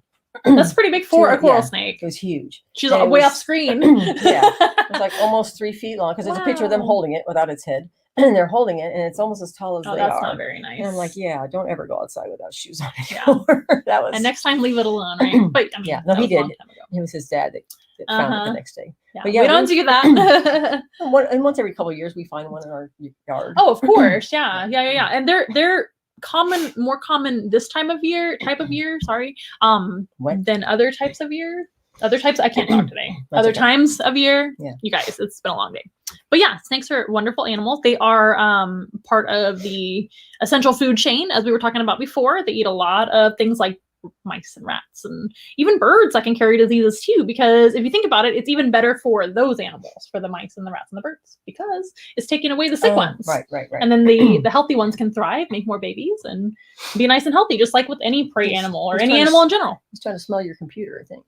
He's trying to smell everything, I think. That's all the Scooby snacks. Maybe. And one more fun thing about snakes is they never blink. They always have their eyes open. They don't need eyelids because they have built-in eyelids, which are spectacle scales, which are clear scales right over their eyes. Wow. And they can even use those for goggles and go underwater looking around with no problem. And they can even smell underwater because they smell with the tongue and not by breathing in through their nostrils. Even through the water? They can. That's crazy. Yeah. Think about sea snakes. Yeah, they smell with the tongue, don't they? Pretty awesome. They're super cool. Snakes are very misunderstood, but they are my favorite. But I've always been kind of more gravitated more towards misunderstood animals because everybody likes pandas and the cute stuff, right? And dolphins. We don't have a panda today. Nothing wrong with pandas and dolphins and tigers and things, but everybody loves those guys. These guys need more help being loved, right? Nice pattern. Thank you. Okay, Prince, you did a great job. Yay. Is anybody out there? I forgot to check in with all of our comments and questions with all of our audience. If anybody has questions on your end, you're welcome to take questions. I don't know if you can. So somebody has a really nice comment. You want to read that? Real life. Thank you for all you do. You're a real life book fairy. I think, is that towards me? Are they saying it must be? It must be not to Prince. Well, thank you, Mike Mel Rosales. Well, thank you. Then they must have a shared account. One thing I gotta tell you this. I gotta say this. Well, I love a lot of things about my job, but I think I have the only job on the planet, maybe there's others, that I actually have no haters. There are no haters in my Scooby world. That's so You know, 'cause nice. sometimes people Other can than be those mean cops, on social. Oh, Sorry, Prince. but yeah, some people can be not very nice on social media. But with Oh, the that's Scooby absolutely band, I mean, it's just true. such a feel good brand, and you know, I mean, how can you have something bad to say about that? So it's all good. That is so true. And it Very just happened positive. organically. I didn't do this on purpose. It was just, you know, That's it all happened that amazing. way. So It's meant to be. Yep. I think Ricky was getting impatient earlier and trying to see animals, but he was giving us some emojis. That's super cute. Oh, That's okay. Ricky. Always supporting Okay. us as always. Okay, I think that's all the comments we have. I think people were just listening to your story, which is wonderful. So that was wrote Prince Jefferson the Bodega. Python. They wrote Jefferson Bodega. Yes. Yeah, don't forget to check out Yeah, on the the west side. Jefferson You got to go to Bodega. Jefferson Bodega It's near a Jefferson must-do. High School. You have to. I mean, there's people that come all the way down from like other cities, like 2-hour drives to go there. That's how cool it is. Oh yeah, and the people are great. Definitely worth it. Okay, you guys. So Prince is going to go back and rest in his little temporary house over here. Oh, you're welcome. We are not done yet. I'm glad you like Prince. We're going to meet another reptile next. We got 2 more. We Two do more have critters. 2 more animals. We typically do bring 3. And if this is the first time that you're visiting Once in a While Wednesday, please feel free to check us out another Wednesday, each and every Wednesday at 6:30 p.m. Central Standard Time. And we are actually booked for many, many weeks with special Really? guests. So Yeah, please that's stay awesome. tuned to lots of collaborations, which is a lot of fun. And you guys can rewatch the videos if Here you would comes like. the next one. This guy's a little messy, so I'm going to just take a second to wipe him off. If you guys are fans of turtles and tortoises and you think you may want to pet turtle or tortoise, you may want to think about the cleanup scenario because these guys are some of the messiest reptiles in all the animal kingdom. So this is Shelton. His full name is Shelton John. Shelton John, and he does have a best friend. His friend's name is Frank Sinatra. They do everything together, except for this, I guess, today. Frank gets a break tonight. But Frank and Shelton are typically at our pop-up events as well. You probably saw them over at the Jefferson Bodega the other day. And they're another kind of petting zoo type animal too. So when we bring out our mini petting zoo, that includes not the snake. The snake is kind of part of the table scenario. So we'll have a snake like while people are waiting in line or take photos with and things like that. Prince is usually part of that. But as far as inside the petting zoo, we have animals that will get along together. So animals like prey animals instead of predators. Oh, okay. Except for one, which are ducks. Our ducks are technically predators too, but they eat tiny things like little fish and things like that in the wild, right? And worms. But we have our tortoises, the ducks, the rabbit, the guinea pigs. We had a guinea pig book earlier. What a coincidence. Well, And a bearded dragon is typically part of that too. But this is Shelton. He's a red, you're doing fine. He's a red-footed tortoise. And red-footed tortoises, let me have you guess where they're from in the wild. Prince was from Africa. I'm a tortoise That's in person. Africa. I should know this. So what kind of tortoises do you like? Well, I was one of those people that even though I knew the sulcata tortoises live for 100 years and weigh Aha, you're one of those 300 people. pounds, yeah. Sulcata person. I had a couple. They met an unfortunate demise. I'm like, okay, never again. So- Broke my heart. But then Yes. somebody gave me one, and I was raising it, and I found out it was an endangered Texas tortoise, and I could be fined $20,000. So he had to find a new home. Yeah, And that's so. actually No more a tortoises. risky thing for local wildlife. That's not allowed for just Well, I the didn't average know. person. I thought it was a sulcata Mhm. until I was going to buy another Right, sulcata. I figured. And he was a girlfriend or whatever was going to buy Mhm. another one, and I sent the lady the picture. I said, "Here, this is going to be the boyfriend or whatever." She's like, "What is that?" And I'm like, "It's a sulcata." She's No, it is not. She's like, "No, it's not. That's an endangered species." I was like, "Oh my." Oops. And sulcatas are not endangered. No, They're sulcatas aren't. pretty common in Africa and very common in the pet trade. Think twice about getting one. But think twice about getting really any tortoise because they live a long time. But there are far better, I would say, quote unquote, pet tortoises than a sulcata because sulcatas get huge. They live a long time, like we said, and they're kind of destructive. So they will dig and escape. They're one of the most commonly escaped pet reptiles, besides like snakes are escape artists. But I'm talking about like escape your yard. Like they will tear your fence down, dig out. They're wandering around, and they don't really have a good sense of like where their home is. So they'll just keep walking and walking till somebody finds them, or unfortunately they're in the road or some kind of bad scenario like that. So it's really important to do your research before adopting any tortoise or pet in general, right? So how many years do these live? These guys live about 60 years. 60? Yes, it's a long time. How old is this one? You We don't know. So he's a Okay. rescue. So a lot of our animals are rescue animals. Shelton is one of them. He actually came from a rescue organization in Dallas. And so we don't know anything about his history except for that particular company. How big was the maximum size? The size? These guys get about 25 pounds as like a record holder. So like around 15 pounds. So he's still little. Yeah, he's still a little guy. So we estimate he's at least like 10, but he could be older or younger because we don't know much about his history. I guesstimate that he was fed improperly because he's got bumps. So this is called pyramiding, and those are those kind of bumps on his shell. That is not supposed to be there, and that happened to him before we got him. In fact, it was even worse before we got him. They cut it off. It looks like somebody. No, that's just how it ends up. It's really bad. It's really spiky. Yeah, it can be really, really high. Luckily, he wasn't too high.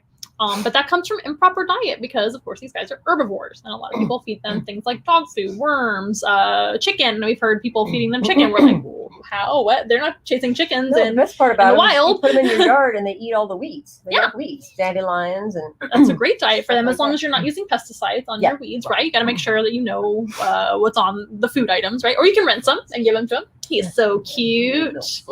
I know. Red spots. So that's a big difference between turtles and tortoises is their feet. Tortoises, have elephantine legs, which are like elephants.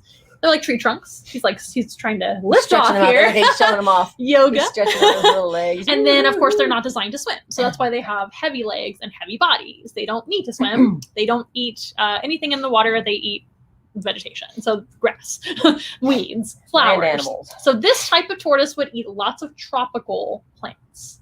So where do you think they might come from? The red-footed tortoise is very colorful. They actually blend right into the background where they're from. It's like our shirts. Tropical. Caribbean? Yes. There's a lot of tropical places. But they're from America? all over South America. South and Central America. So Central America is part of North America, right? Technically, but Central and South America is the climate and type of habitat where the red-footed tortoise comes from. So even though they're from a tropical climate, they don't swim, but they do appreciate humidity. It's actually quite dry for them here in Texas, even though we've been getting a lot of rain this summer. We still have to make sure and give him lots and lots of baths and lots of misting and showers. And we even give him oils and his own spa day, kind of like your van. He gets olive oil and things like that on his shell to keep him nice and healthy. Cool. And Shelton is a fan favorite. He's in a lot of encounters. As you can see, he's just a sweetheart. Red-footed tortoises are not as destructive as sulcatas. They don't dig, really, and they get along with each other very well. Have you ever seen two male sulcata tortoises together? They do not like each other. Pictures of them. Holy cow. Yeah. So the red-footed tortoise is quite social with other male and females and everybody. They kind of live in a great big group together, very passive. They don't have a ton of predators at this size and up. But as little babies, they have to worry about lots of predators in the wild. Right. I mean, just like sea turtles, they're booking it to the water immediately, right? And then they have to worry about water predators. These guys, they blend in. That's why they have these bright colors, so they can hide from those scary animals when they are hatched. They actually are no more than like this big, just like the sulcatas or any other tortoise. They have the red spots when they're born, and they do. They look like berries or something, right? Super like flowers and all sorts of colorful leaves that are natural in the tropics of South America and Central America. They're pretty cool. Luckily, not an endangered species. Oh, good. And a pretty common animal in the pet trade. But again, I don't really recommend them for pets for most people because a lot of their care is misunderstood. And that's one thing we can help you guys with as well. We do specialize in pet care, of course. And if you guys ever have questions about any of that, feel free to reach out. That is something that we do for free. I don't mind helping you with your animal questions. I'm not going to charge you for that. If you ever have wildlife that you're unsure about out in your backyard and you don't know what kind of snake it is, just let me know and I will tell you what kind of snake it is. I'll help you out. Yeah, call me up. My number is right there. It is literally my cell phone number. So you can send me photos and everything. It's my pleasure to do that. That's cool. But that is Shelton. Do you have any other questions about Shelton? You don't have to cut his nails, do you? Not really. Spa day, so I got to thinking about the nails. So it's mostly the soaking, baths, and oiling. But sometimes when they do have an improper diet, their nails can overgrow. And Frank actually had quite overgrown nails when we got him. A wonderful woman actually donated Frank to us and didn't really know their proper care. And she fully admitted that. So we had to take good care of him. Now he's doing much better. But sometimes that can happen. But naturally, when they walk around and are just being themselves, they'll just wear down, depending on their substrate that they're on and things like that. He lives outside most of the year with Frank. And as long as it's 60 degrees and up, around that, they can be outside. And that's really good for them to get nice natural sun and weather. And we check on him every day, obviously, to make sure that he's okay. And he just has a great life. He's a very carefree type of animal. They just like living the big life. Look at him. And he gets to be a great animal ambassador too. So that's what all of our animals do, is they are ambassadors for their species, right? So he's being in front of the camera. He's a celebrity. He is a celebrity. I mean, Shelton John, after all, just like your van, a celebrity. Yeah. Our animals are definitely more famous than me. So sometimes we will go to these events and kids will recognize me either from the show or from past events, or maybe I came to their school and they'll be like, oh my gosh, Frank is here. I love Frank. And I'm like, what about me? How do you know Frank? Yeah. What happened to Miss Amanda? No. I mean, it's fine. They can take the spotlight. I'm okay with that. That's cute. Let me know if you guys have any questions out there. I know it's getting later. We have one more animal, and I mean, I don't mind hanging out later. But we have we may want to have, we are. That's okay. I mean, we had a lot of content to talk about today. And you've lost your voice, I think. So if you were going to have a race with this animal, what kind of animal do you think would be interesting to race against a tortoise? That would be your clue as to what's happening next. You're old enough to know about. And that's why we have this table out here. So why don't you entertain everybody? I'm going to, I mean, in any way you put the Scooby helmet, put the Scooby mask on. The Scooby mask on. You can just talk to people. Okay, she's got to go with the last animal. Yes. And she will be back because he's over there. He or she? He? It is a he. I mean, I'm a she. She's getting the he. And tell everybody again how they can find you, what they can do to help. So for the Scooby Van, the Scooby Van SA is all of our social media, and it's ScoobyVanSA.org is the website. So if you go to any of our social medias and you click on the link, it'll take you to Flow page, and it takes you to all of the different places. So you can find it all through that. So that's where you. Whoa, he's bigger than everyone. This guy is shedding. His name is Sandor, you guys. You can keep talking if you want to. He's not going to do nothing. He's just going to lay here, I think. The more you pet him, the stiller he will be. He is shedding, as rabbits tend to do a lot. Another popular, I want that pet animal, but they are higher maintenance than you would expect. They are not necessarily a super high maintenance pet, and they make good pets, in my opinion, for the right family. But important to always do your research and adopt before shopping if you can. So Sandor is a Flemish giant rabbit. You might be wondering why he is so large. Flemish giant rabbits are my favorite breed of rabbit. I had never had one before Sandor, and now I want a whole bunch of them because they're wonderful. So Sandor is a male Flemish giant rabbit, and he weighs about 22 pounds. He's giant. Yes, he is. And he's a gentle giant. Hi, guys. Yeah. He's a gentle giant. These guys are very sweet. They're almost like a golden retriever type of the bunny world. Do you know why they call a rabbit a bunny? It's a nickname, obviously, for the same thing. Rabbits and bunnies are the same.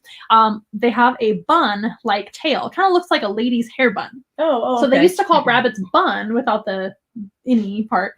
And then it turned into bunny later. Like kitty, right? For cat. Now, we are missing a little bit of the view, so I'm going to take away our little banner here. You guys can see him a little bit better, right? Bear with me, you guys. I'm going to put this on. And I'm going to take away our banner. Stay there, Sandor. He is an excellent animal ambassador. You guys still have our information scrolling down below. He is one of the best, like, kind of just hang out and be loved on and pet. He's a little bit more naughty here because he knows he's at home and he can just jump down and play. And I'll probably let him get away with that because what am I going to do about it? He's huge. But in other people's either homes or classrooms, he is so well behaved. He's like a little angel. And I'm like, here, you're an angel. But no, he's a great ambassador. Very soft. People absolutely adore Sandor. He's another very famous animal in our animal collection. He goes to almost every animal interaction that we do. He's very, very famous. So rabbits, of course, have great hearing. We know that.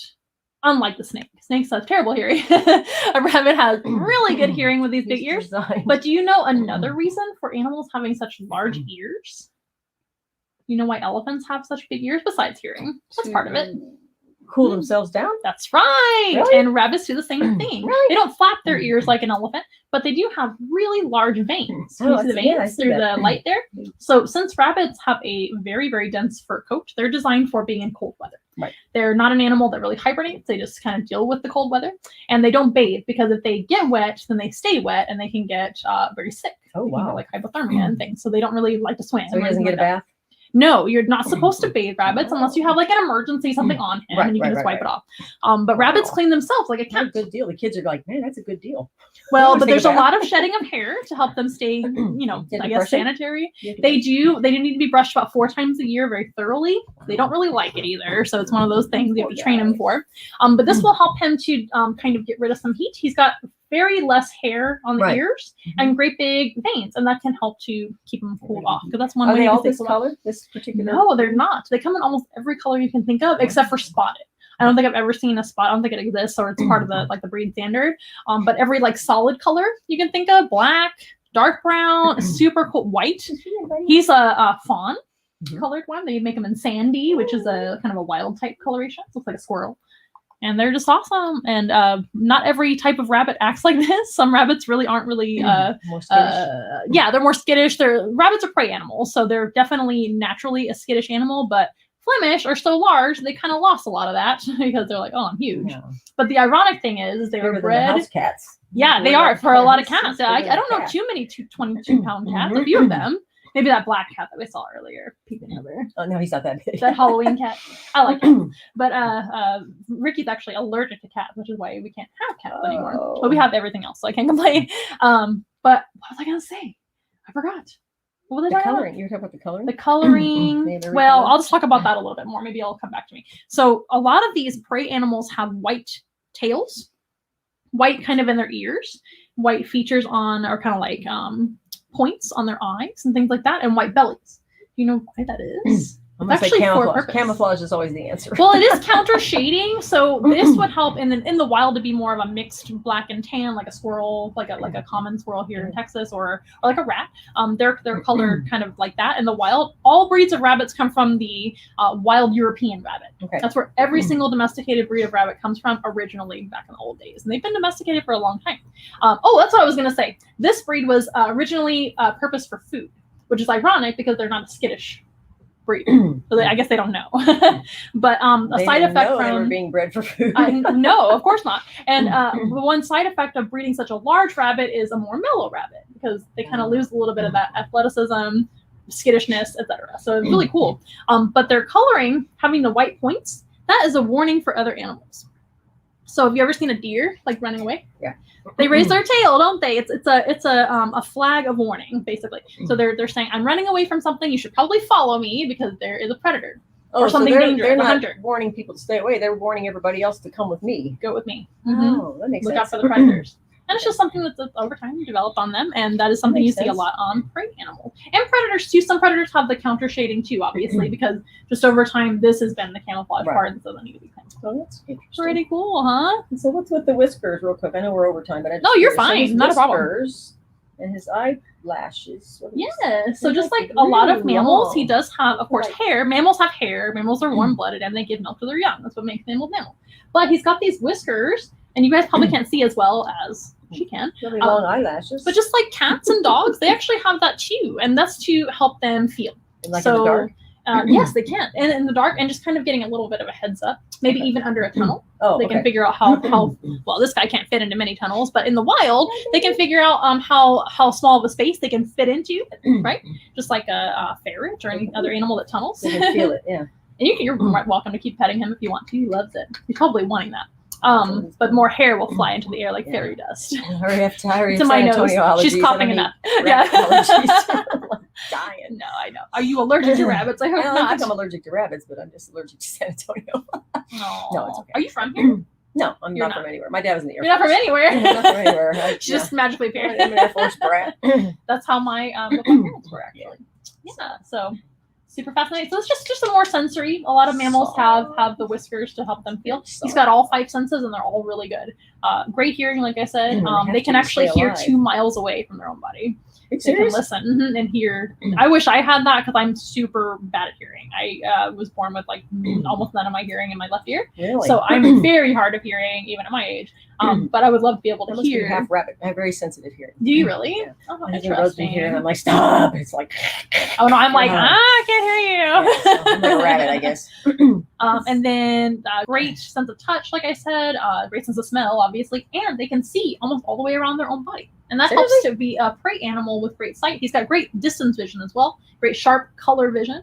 And the tortoise actually has color vision as well. Not as sharp as a rabbit, but their eyes are way out here on the side, like most prey animals. And their eyes are really, really big. So the only little tiny blind spots are right here in the back. But you felt me, didn't you? And right here in the front. But of course, their ears kind of make up for that. They can hear really well. So that's amazing. They're amazing animals. And like I said, they're actually great pets. I think rabbits that are domesticated like this are great pets. Don't keep them outside because it's far too hot. And they don't like weather changes. Like I was saying, they don't like to get wet. And they still should research it before they go. Yes, absolutely. Research. I actually have a full video all on that. If you guys want to check out one of our past videos on rabbit care, I have one on bird care as well. Good. Well, did you have a wonderful time? I hope you did. Yeah, we kind of went over. Sorry for those. Oh, that's okay. With us. I Expected expected it. Hanging in there After all those photos you sent me, I was like, oh yeah. You can't tell a 10-year story, and But if you guys would like to, real quick, if you guys would like to meet our animals in person, please make sure and let us know. You can give us a call or check out onceinawild.com or check us out on all of our social media. Both of us have social media going on right now, so please check us out. If you want to help out what she's doing, you can help out what we're doing. Social media is kind of king right now, as you guys know. But you can actually ask for Sandor or for Shelton or for Prince and meet them in your own animal encounter. How many animals total? We have over 100 animals here at Once in a Wild. A lot of those are bugs. Oh, okay, but still stuff that you show the kids. But But the animals that you can pick from, there is a pretty long list of animals you can select. And typically we start with 8 animals per hour. So you can actually meet quite a few of them. Pretty cool. Any other questions about what we do or about Sandor or anyone? No, this is exciting. Thank you for having me. You're very welcome. Thanks for hanging in there, guys. Yeah, all of our other viewers, we're actually going to start closing, and you can hear our theme song to kind of close us out. How about that? You can join in and listening. And if you guys want to rewatch this video, it'll be at least on our YouTube and Facebook for you guys to watch again. And we'll put the link to their video as well. Perfect. So you guys can watch it. I appreciate it. Thank you put so very much. Funny Scooby Van pictures out there too. Okay, I'm going to just do a couple things here on the computer before we say goodbye. Did you want to do something else behind the scenes? Okay, just making sure. I want to kiss it. Go ahead. A lot of kids kiss him goodbye. It's really sweet. Okay, you guys. We hope to see you next week. Same time, same place. Oh wait, we gotta listen to the theme song. Yeah, we're gonna do our theme song for those of you that cannot see the screen. In there, so they gotta listen to the theme song. All right, 1, 2, and. We are nothing close to ordinary, but we love to be your friend. Hold our hands and let's have fun together, singing as loud as you can. Everybody singing once in a while. Together. Once in a while. I wanna hear you say once in a while. Never gone from me and you. Alrighty, we'll see everybody next week. We hope you have a wonderful rest of your week, and we'll see you next Wednesday right here. And where can everybody see you next time? You have any appearances coming up? I put you on the spot. I don't have my schedule. We're going to be somewhere doing something. Just keep track of their social media. Yeah, and support what they do. Donate your books. And well, Saturday we'll be at the mall, Rolling Oaks Mall from 12 to 2. Rolling Oaks Mall. Okay, we'll see you guys next time. Bye.